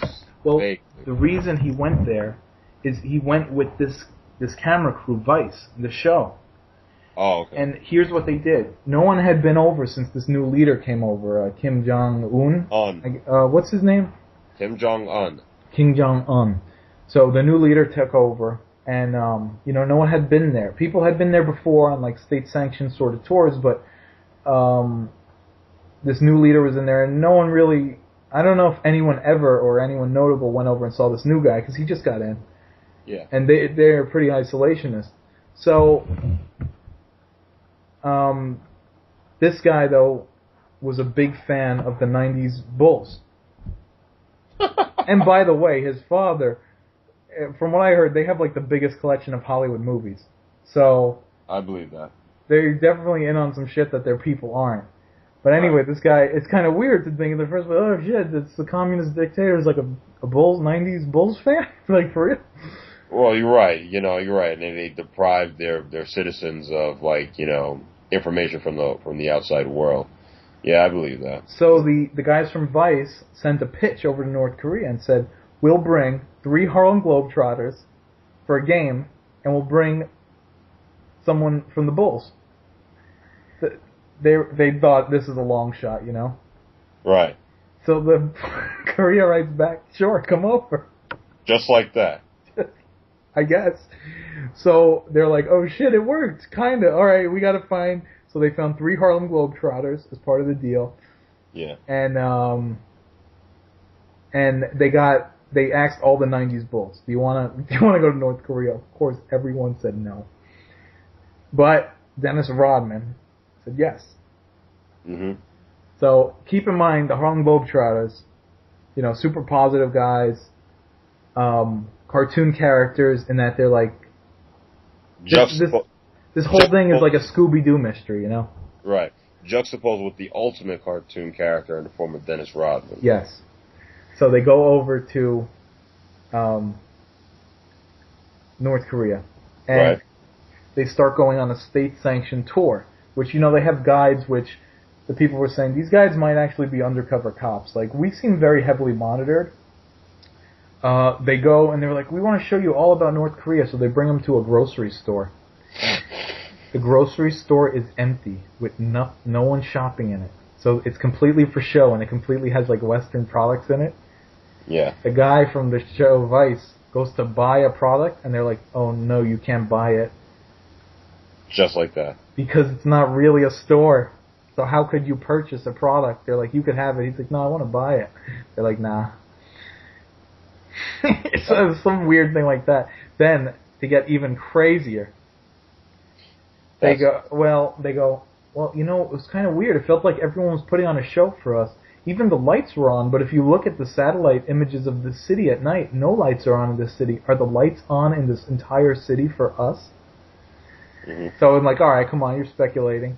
But then the next scene is ridiculously crazy. If you gotta see this. The next scene, they go to a computer lab. Right. Where they have North Korean citizens sitting at every computer, supposedly typing and being on the internet. Guess what? What? Every screen is up with some form of writing, but no one is writing. Everyone is staring blankly at the computers. Oh, kind of like our mutual friend. Okay. So We always get him on Facebook. We know he's on Facebook, but he's you try to say hi to him. It's a whole nother story. But, yeah, well, I might work with their mutual friend and cannot even get in touch with him in the 50 feet away. Maybe he's got a little Korean in him. We don't know about him. He just happens to be white.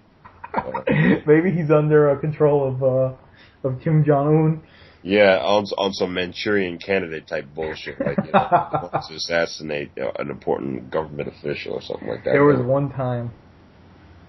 I don't want to get too much into this.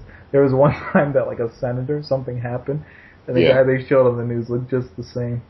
Oh, really? I was like, I went up to him. I was like, "Yo, are you it?" I didn't know. Yeah. Anyway, that's great detective work on your part. you know how when everyone says when something happens and everyone says, "Oh, he was such a nice guy." I know. If something happens, you best believe I'm gonna be the one saying, "You know what? He is such a nice guy. I never saw this coming." Oh yeah.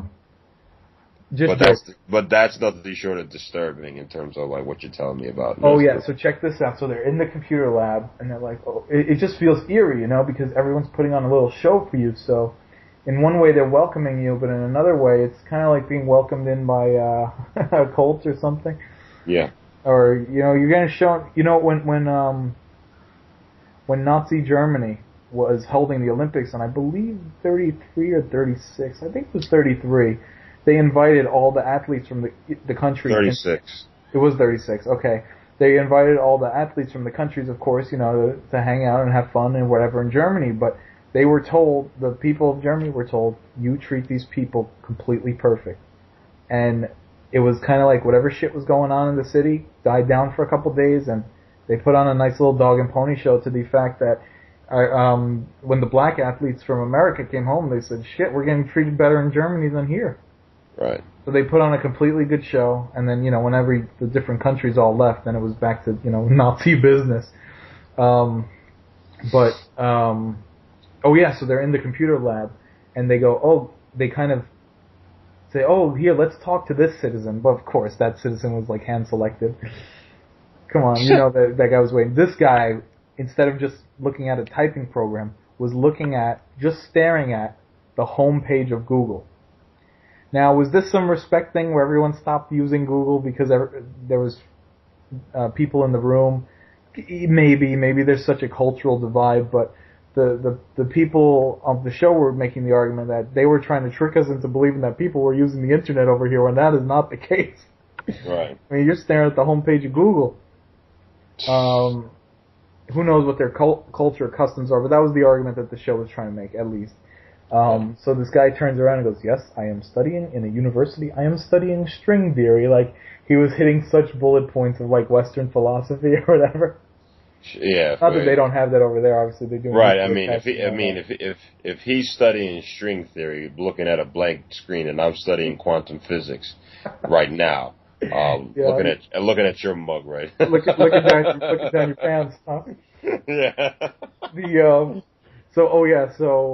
So everyone was basically thoroughly creeped out from all these incidents. So all of a sudden they go, okay, now we're going to the basketball game.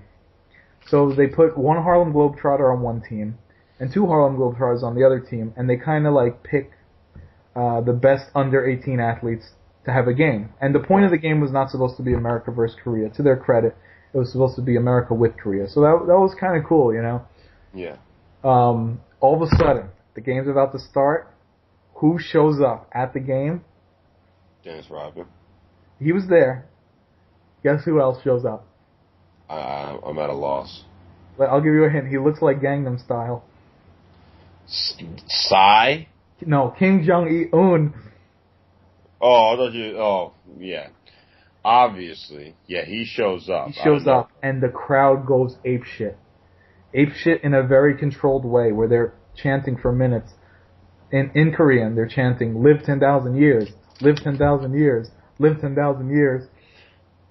In Korean. In Korean, non-stop, like crazy soccer chants in this little auditorium. All of a sudden, Dennis Rodman sits down with Kim Jong-un.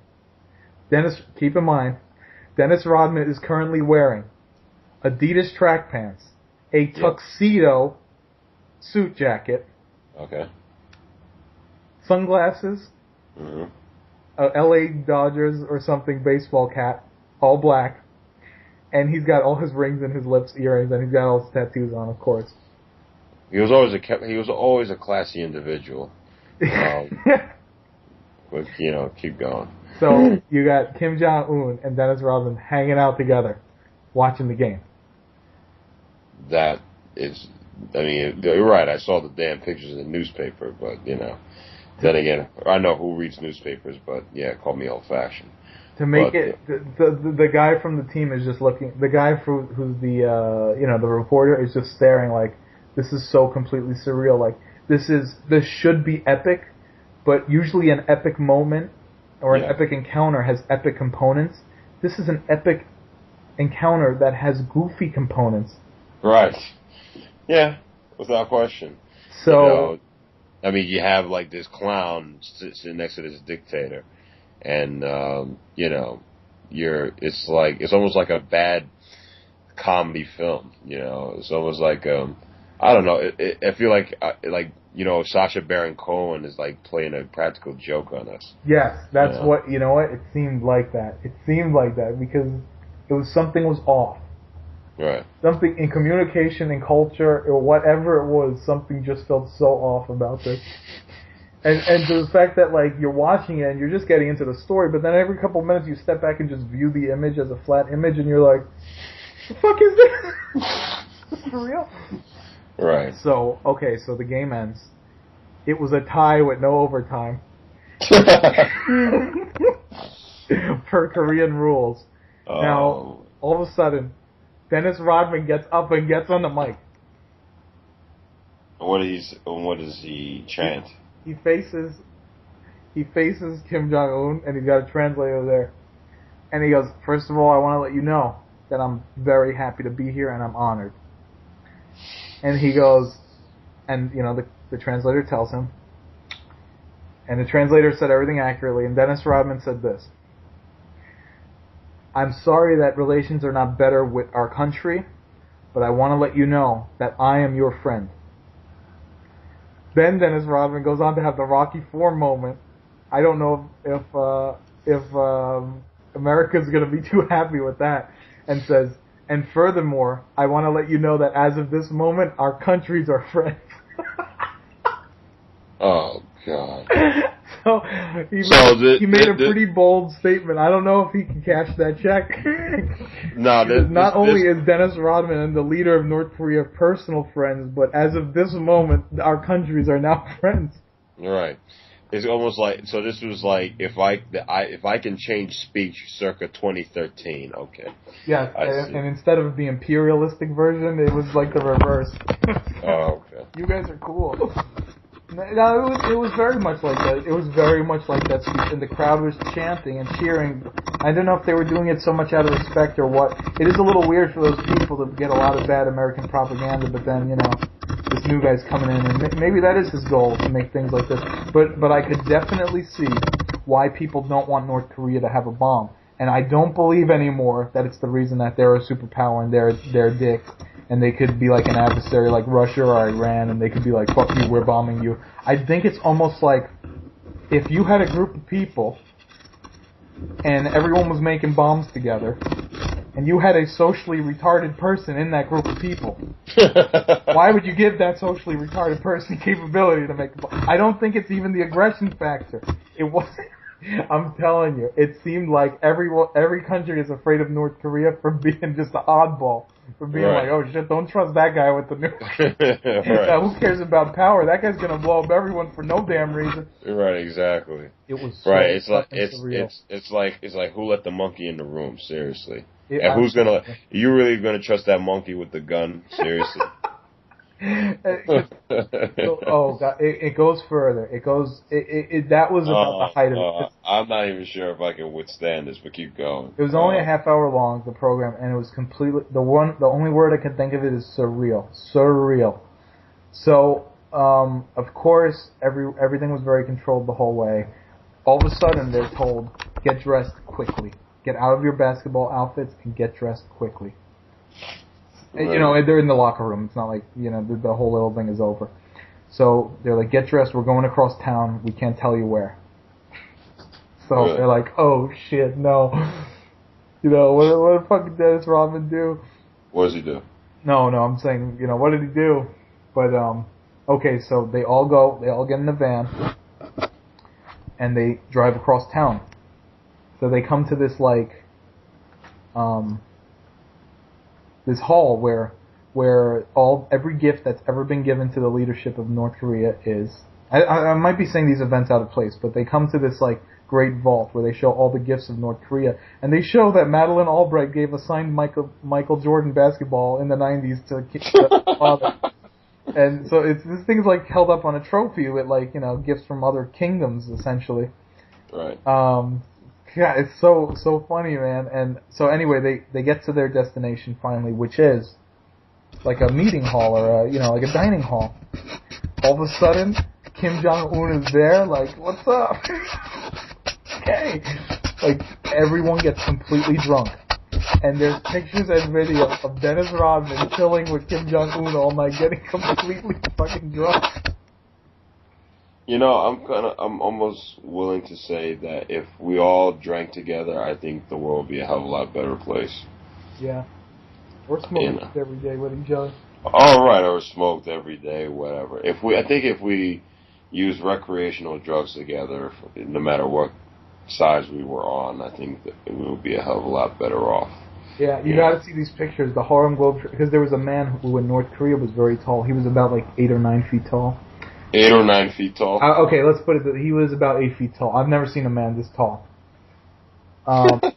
He was like he was a good basketball player because obviously, I mean, he could dunk standing up, but he was never allowed to leave North Korea because, you know, the trade sanctions.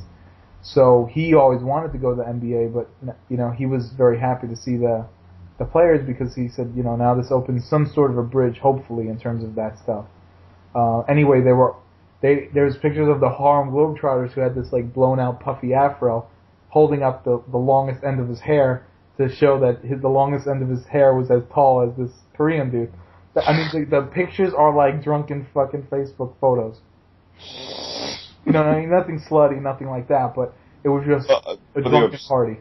But they're absurd. I understand. All of a sudden, at the party, to keep things even more Korean, and I didn't know this was also North Korean, at the party, an all-girls uniformed band comes out. Like, they pull a curtain back or whatever, and there's a band of all Korean girl band, and they fucking start doing Eye of the Tiger. I'm not making any of this up. I couldn't believe it. I could not believe it. So, and this is all from the Vice team. This was all from 30 minutes. That's insane. I couldn't. When I heard this, I was like, I gotta see this. This seems a little weird to me. When I saw it, I was like, shit. That mutual friend who told me was absolutely right. They were absolutely right. Like, it's a story that you don't believe until you see it. Right. Who knows what's gonna come of this? Yeah. Who knows? That would be. I mean. I think we're gonna have to cut this thing short. Yeah, that's it. There's nothing more to go from there. I mean, how do you top that? Are you gonna see any movies coming up or what? I'll probably for shits and giggles give the Lone Ranger a shot. Just because I'm a fan of the Lone Ranger, I don't really give a shit about Johnny Depp. Just because the side character is somehow plastered on all the posters completely. Yeah, I know. Confusing an audience who doesn't even know what the Lone Ranger is. So. Yeah. Listen, I mean, I grew up with the Lone Ranger, and I thought, you know, it's interesting that, I don't know if you noticed, knew this little fact, but the Lone Ranger in the stories is supposed to be the great grand uncle of Britt Reed. Now, Britt Reed is the Green Hornet. Really? And, yeah. They tied them together, and I'm sometimes they do weird shit like that. That's a weird pairing, though. Is Lone Ranger, is that owned by DC Comics, or? No. That's right now. Last time I checked, it's public domain. Oh. But right. But they're supposed to be related. That's supposed to be. Excuse me. sorry about that, but it's the Lone Ranger is supposed to be the grand uncle of the Lone Ranger is supposed to be the grand uncle of the Green Hornet. So we'll see how that goes. Is that gonna be in the movie? No, it's not going to be in the film, but I know that from the looks of this film, as ridiculous as the sequences, the action sequences look, it can't be any worse than the Green Hornet. There was I'm gonna get real nerdy now. There was and I played Final Fantasy growing up. Okay. And Final Fantasy VII, which I love. I love. And Final Fantasy X were both commercially successful games. One was on the PS1 and one was on the PS2. Mm-hmm. So when they both were commercially successful and garnered sequels, prequels, whatever, Squaresoft, I believe before it was Square Enix, I'm not sure about that. Yeah, it might have been before it became Square Enix. Squaresoft came out and said, "Oh yeah, Final Fantasy X is a prequel to Final Fantasy VII." No, it's not. It is not at all. Everything. No. Oh, okay, sure, I believe you. They were both good. And keep in mind, these are fantasy worlds, like completely different worlds, like different structures. It's not like these all took place on Earth. Right. So that's I guess they do that sometimes. They tie together what they can. Well, anything to milk the material that they have in front of them, you know. Yeah. That's basically it. And just for shits, another thing I might go see is Pacific Rim. Oh, I was saying that was Godzilla for douchebags. Oh, that's what you was calling it? I mean, the only reason I would go see is because, I grew up with monster movies, and unfortunately I grew up watching Power Rangers. So, just seeing, like, monsters versus giant robots, This feels like the Transformers meets Fast and the Furious meets Godzilla. No. I would not compare Transformers to that. No. I feel like this Pacific Rim monster, this creation, this metal creation, they're going to put like an aftermarket stereo kit in him. A stereo kit? Oh, like those wannabe black Transformers or something like that? No, not like a racial. It just seems like this movie is trying to capitalize on cool, the future. Robots. I can't explain it. It just, when I saw it, the only thing in my head was 3 words: Godzilla for douchebags. Godzilla for douchebags. It's funny you should mention that Godzilla, because next year they're supposed to be releasing another Godzilla film. Really? Courtesy of Warner Brothers and Legendary Pictures. Now, I heard that Legendary Pictures, which has been producing these big budget films, like i.e., the Batman films, this current Superman film, and the Pacific Rim, is supposed to be, they're parting ways with Warner Brothers, and they have several studios that are interested, that are willing to grab it up, just because in terms of the total films that they've made, they've garnered a total of $8 billion in box office receipts. Wow. So, it's crazy. It's crazy what big business is. It's crazy to see that this has outshined every other medium. This movie medium is completely outlasted and outshined radio, television, music. It's this thing keeps rolling. This thing keeps rolling. The money's coming in. Maybe they get less of a box office draw, but the ticket prices are jacked up. Well, the thing is that, right, and you're right, and I'm quite sure you heard of what Spielberg and Lucas said, that in the future, or the possibility in the future, is that the big budget films, they're going to raise the ticket prices, that they're going to look like Broadway ticket prices. That's crazy. And the smaller films are going to be cheaper, just because they want to recoup their money back tenfold. They're making money hand over fist. That's completely. It's gonna. What is it? Where we're gonna have a class separation in this country based on what movie you can see? Oh, well, they're basically saying that the studios, they don't want to lose any money on these big budget films that cost $200 million or more. So they're gonna try. They might propose that idea in terms of jacking up the price with these big films, and with the smaller films, they're going to be cheaper with ticket prices. Now what I found interesting, and weeks ago when I heard about this, is that Lucas and Spielberg both respectively had like films that had a tough time getting released in the theaters, which I find hard to believe. What films are those? This was Red Tails and Lincoln. Lincoln came damn near close to being showcased on HBO. I shit you. Oh. Which is insane when you really think about it. Red Tails, I'm not really surprised, but to me, I just think it's ridiculous that these guys, who are like the titans in Hollywood, so in our eyes, still have a tough time releasing a film, which we find hard to believe. Wow. I guess it's all politics and. Oh yeah, the politics is more pronounced now than it was then. I think, you know. What is Red Tail? I never heard of that. Red Tails is about the Tuskegee Airmen. Okay. Yeah, so it's an all-black squadron. What year was that made? That was made, I want to say, 2011. Oh, I never even heard of it. You gotta see Lincoln. I've never seen that one. Yeah, I heard good things about that. Think of it, Red Tails is basically, you saw Miracle of St. Anna, but it's with planes. Okay. Alright? Oh, yeah, and then mix in Star Wars circa 1940s or some shit like that. You know? Okay. So what was it, Dash Dodgers or whatever that was called? The Dash Dodgers? What was that thing that Star Wars was based on? Oh, Bruce Gordon? Flash Gordon. Wow. Bruce Gordon. Whoa, what the whoa, you're way off. It's alright. Dash Dodgers. Duck Dodgers. Yeah, we might as well come up with our own shit. Dash Dodgers. I'll play the character. How's that? Dash Dodgers. What does he do? He don't do dick. He's a porn star. Yeah. He does only midget porn. Yeah, because he wants to look like a giant on screen. They call him Leapfrog because he does the leapfrog. No, that's all right. I'm done. Yeah. All right, so I'm gonna go see The Heat. Definitely.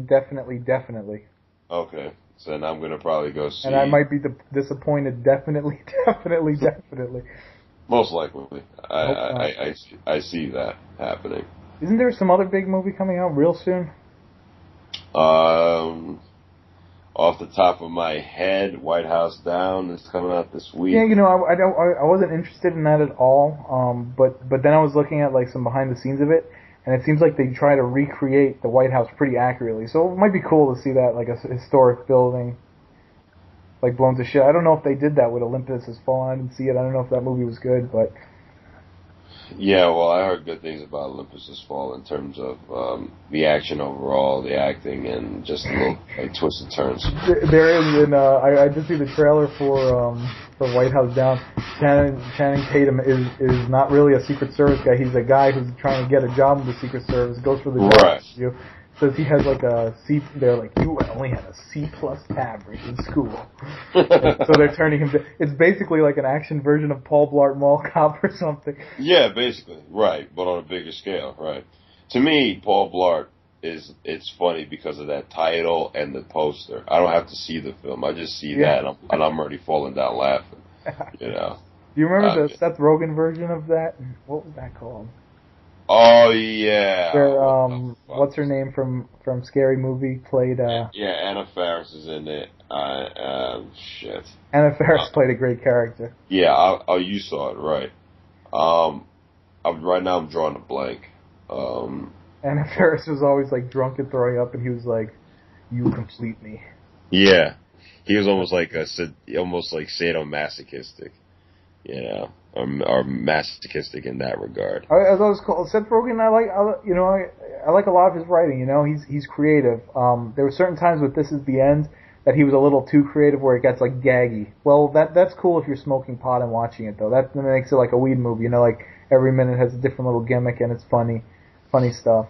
Right. But in that he does write interesting creative things, and him and his partner, I guess, what's that guy's name, Evan or whatever? Evan Goldberg, something like that. Yeah, and but I thought that was interesting, showing this character that's a complete drunken girl. How many lush chicks are there in this country or Britain or Australia or whatever, and you have this character who's just completely vulgar as a female, and this guy how many guys falling after a girl who couldn't give a shit about them, just keep them around. So it happens.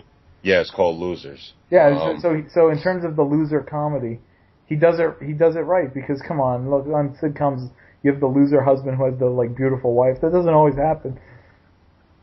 It never happens unless that dude's really rich or really, really charming, which, Yeah. I guess women want to tune in and think that they're that version of, and then but they're honest that their husband is slavish. Right, exactly. It's called like a one-upmanship. Like no matter what he does, I know he's a fat lush. You Hey, know. speaking of lewd females, I mean, this lady from Mike and Molly McCarthy that's in the Heat. I Give me a mean, look. let's think what else. Two Broke Girls, and even did you see the commercial during the NBA? Oh, you didn't watch it. There's a commercial Oh, during the NBA Finals for this new show called Sunday Fun Night. what the hell is that? Keep going. Okay, that's what I said, and I can't believe I'm this much into thinking about it. Just because I'm putting things together. Okay, so during the NBA Finals, which is late at night, and especially in the East Coast is very late at night. But keep in mind, like, there's kids that watch that shit. Anyway, there's this commercial where it just shows they have that Daft Punk Pharrell song, "I'm up all night to get lucky." Yeah, Yeah. There's the hot yeah. song. Get lucky. Yeah, I heard about that. Keep So going. they have just the logo Sunday Fun Night, and it's like tilting towards the screen with like some weird After Effects tilt, Oh, 3D After Effects tilt. And once it hits the screen, it just shows a fat blonde woman, and all of a sudden under her sweater, her tits start to light up with hearts, and she has like this "come fuck me" face on her face. A fat woman with this like "come hither" look with the tits lighting up. It completely inappropriate and ridiculous, and it just cuts. So you're like, what the fuck is that? Is that a show? Are they saying that Sunday nights are fun on ABC, and that's the sort of thing that they do in general on a Sunday night lineup? you sure it's not like some kind of a practical joke that Jimmy Kimmel's playing on people? And I thought it might be that. It was completely random. It seemed like you were watching public access. But I looked into it, and it's a show, a completely like raucous show coming out about. This lady is famous from something. She might have been in Bridesmaids. She's a big girl, blonde girl. I think she's British or something. Oh yeah. And anyway, she's got a show where it's her and her girlfriends going out drinking and getting lewd. But we're getting into like an extreme era for girls here. This is like the girl version of what the late '90s was for guys. Yeah. This is kind of weird territory we're stepping into. Completely lewd shit coming out. Kind of reminds me specifically of a lewd mutual friend who's getting into comedy, and her comedy is a bit lewd to say the least. I'm telling you, we're like in the this is like the attitude era for girls, man. This is completely ridiculous. I mean, remember the late '90s? How many crazy programs there were on TV? Everything was sex, violence, and a very male oriented, teenage boy oriented. This is like a 20-somethings-year-old girl version of that era for girls. Right. I mean, even the show Girls. I mean, come on. I don't watch the show, so I can't say. It's very honest. It's sometimes a little sad. Like, sometimes it's like, well, yeah, that's honest, but I'm not entertained by it. Right. But it is well written and all that. Two Broke Girls, obviously, just the cheap dick humor. Who knows who that humor is even for? It's probably for horny guys. I mean, and for teenage boys. Yeah, some guys like stickly like blondes, and some guys like busty brunettes. So whatever. Yeah, they should just call it the show for what it is. They should call it titties with legs. There you go. That show is kind of weird. Like I'll be like, why? It could be on in the background and like. You're kind of not paying attention to it because it's a little cheesy, but then all of a sudden there's a joke that's so raucous, but the joke is out of place. It doesn't like fit the story necessarily. It's just out of place. It's raucous. It's ridiculous. But it's almost like they're stringing the story together for the sake of the jokes. Kind of like a live action version of Family Guy to an extent. If badly written, if Family Guy was badly written. There's a lot of forced stuff on this show, and a buddy of mine says, well, Married with Children had a lot of that same cadence. Yeah, but Married with Children developed that cadence. It came later. It was more... Well, I mean... It started as a regular show. This show is meant to be lewd. This show is meant to be... Well, here's the thing. Here's a pussy joke. Look at my pussy. Right, the thing with Married with Children was that, remember, it came out at a time when The Cosby Show was the biggest show out. And the guys that were writing it, they initially titled Married with Children, this is not The Cosby Show. Oh, yeah.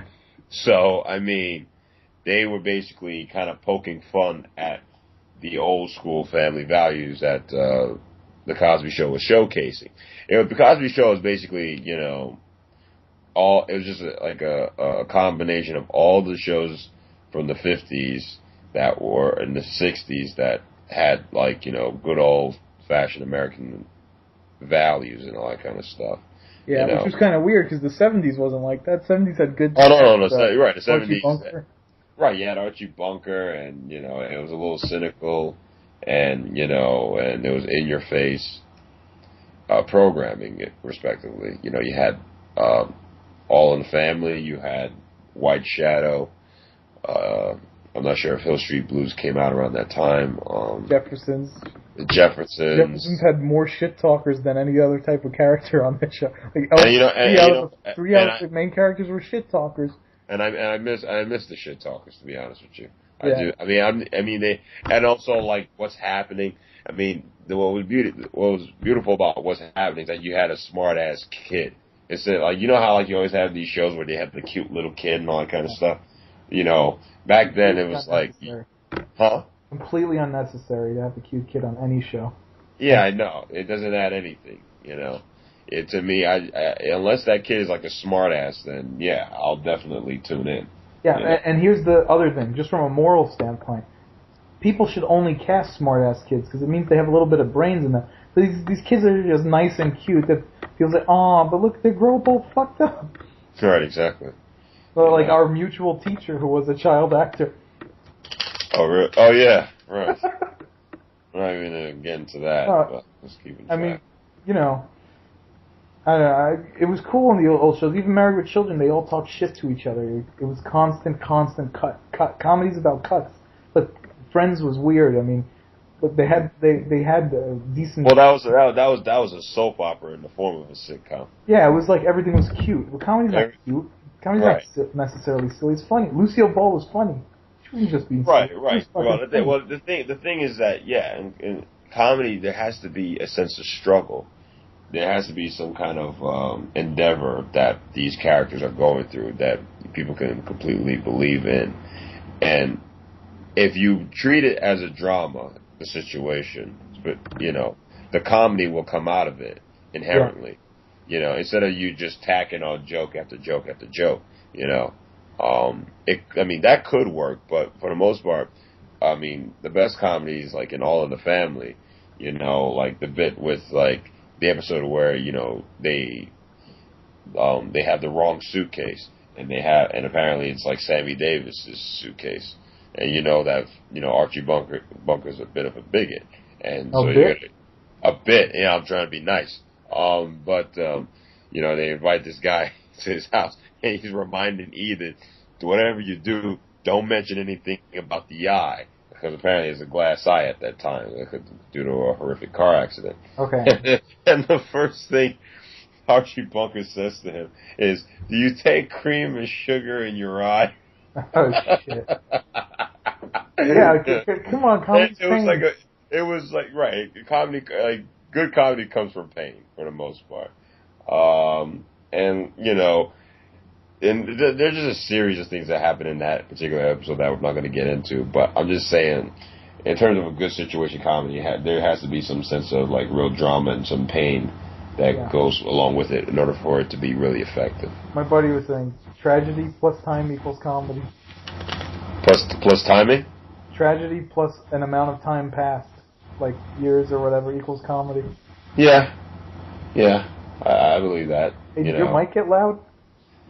No, I just got louder. Oh, okay. Yeah, come on, Brian, get loud. Get excited. Yeah. I mean, we're friends when you're having the character like Ross saying, "Oh, you said the word monkey funny." Well, that's not a joke. That's I get it, it's a group dynamic, but come on, Big Bang Theory does that group dynamic much better. And it has comedy. Well, as opposed to How I Met Your Mother? No, not even. That's not even on the same level. I'm not into that show. But I think in terms of Friends, I think Big Bang Theory took the Friends formula and really upped the comedy value of it. Right. I mean, Sheldon Cooper. I mean, that guy Jim Parsons is a complete knockout. That dude is awesome. I gotta watch it because it's surprising. My mom actually watches that show, So it's a little bit, yeah. Come on, it has a laugh track. It has that sitcom network feel to it, but it is funny. That guy Jim Parsons is funny. all right. It's kind of weird that he's getting famous now because he's supposed to be a skinny nerd, but you could tell under all those like Flash T-shirts, he's starting to work out. Yeah, right. And I think the dude's 40, if I'm not mistaken. Yes, he's older. Yeah. He's in great shape. No homo. Well, he is, but you're not, I guess, or I'm not. No. And it was, you know what I got to say about the guy? It's cool how he came out too. He didn't make a big scene out of it. They just, because he would always show up with his partner or whatever to these events, and they just said, what's the deal? And he'd say, yeah, whatever, I don't care. Like, right. He came out just, I forgot how it happened, but he came out just as a result of something organic. Like, he didn't put on a stagey thing like, yeah, feel good for me, I'm coming out. I don't give a shit. Right. Now, it's funny you should mention that. I heard that, did you hear about the big news that New York State, they, are going to... New York State came out as gay? Yeah. How'd you know? The whole state is just gay. Yeah, the whole state is just gay, and apparently they're gonna recognize couples. The news: California and New York are getting married in a same-sex wedding. Yeah, I mean it's right. So what happens is like the couples will be recognized by law. Oh, you're being serious? I am being serious. Oh shit! Okay, well hey, I have a cousin who's been with his partner a long time, and I guess there's certain legal things like, let's say one of these guys dies, the other guy's not entitled to anything. The family comes in. That's what's going to happen. They're going to recognize that. Civil union or marriage? The civil union. I see. Yeah, and I think they're married in Canada too. They're just not married here. So I better hope if anything goes down, it happens. Right, and of all things, and of all places, Iceland. I'm like, Iceland? I didn't know. Yeah, no, I was looking at the damn the map on BBC of all places. I think Iceland recognizes gay marriage. You know what I mean? Greenland's holding out. Yeah, I guess so. No, that's too much. No, that's too much. What the hell is the FCC going to do to us? Not too much. What are you going to do? Cover us with snow? Actually, Iceland is the greener country, but they're still pretty far up north there. Yeah. But, hey, I'm sorry, what were you saying? No, what were you going to tell me? Was that Dr. Huxtable character from The Simpsons? That is based on Cosby. That's like a rib at Cosby, right? Oh, without question. Yeah, Doctor. He's like sadistic, nice, friendly doctor. no, they just added the sadistic part, obviously, to The Simpsons. And then, the truth be told, I can't remember the last time I watched an episode of The Simpsons. You know what? I will go on. If I could catch an old one, man, those old ones are so good. Oh yeah, I'm sure. They're you know what? They're like watching little film. They're like watching a 20-minute good short film. Their storytelling is good. There was real emotions. You felt like it was more than a cartoon. It was really more of a sitcom or a situational dramedy than a cartoon. It became a cartoon over the years. But in the beginning with Conan, O'Brien, and all that funny stuff, man, it was so well done. And I remember being bored by those early episodes because the animation was shitty when I was young. Like when I would see season 1 or 2 on, I'd be like, man, this is going to be going on for a couple weeks, reruns or whatever. But man, now that I see those older ones now, I appreciate them so much. I do. It was good. I don't know how you feel about that, but well, I got to catch those, to be honest with you. It's been a while. So good. Those beginning ones are so good. Up until the first 10 seasons or so were pretty solid. Right. I think it goes up to season 11. Really? You gotta be kidding me. Anyway. And then they stopped like producing quality shows or something like that. What? It kind of happens where your fan base becomes your writers. That's never good. That's what happens to the Bundys the last season. The last season of the Bundys was terrible. Because they had the fan base. Well, they had both executive. Well, it was two guys. It was Michael G. Moy. Yeah. And it was Don. I'm drawing a blank on his name. But there was two executive producers. Obviously, the show was getting more goofy. The one executive producer left to go do that show, Unhappily Ever After. You remember which was the original version of that FX show now with the dog talking or whatever? Oh yeah. Will or something like that. It was an extension of Married with Children that was like more over the top, but it ran for a couple seasons. It ran for like 3 seasons or so, maybe more. So the one executive producer left. The other executive producer stayed on, and he did seasons, I believe, 8 through 10 or 7 through 10, and that's when it got really goofy. No Ma'am and all that stuff. Yeah. But then season 11 they had both left, and for whatever reason the show was just like lame duck on the air. The show really started breaking its premise in terms of Alan Pegg. The whole thing of the show is that they're miserably stuck together forever. But in the last season, they were doing things that were out of character. They were cheating on each other, having extramarital affairs. It was getting too goofy, but they forgot like the core was lost. Well, with The Simpsons, they look how much more could you go with it?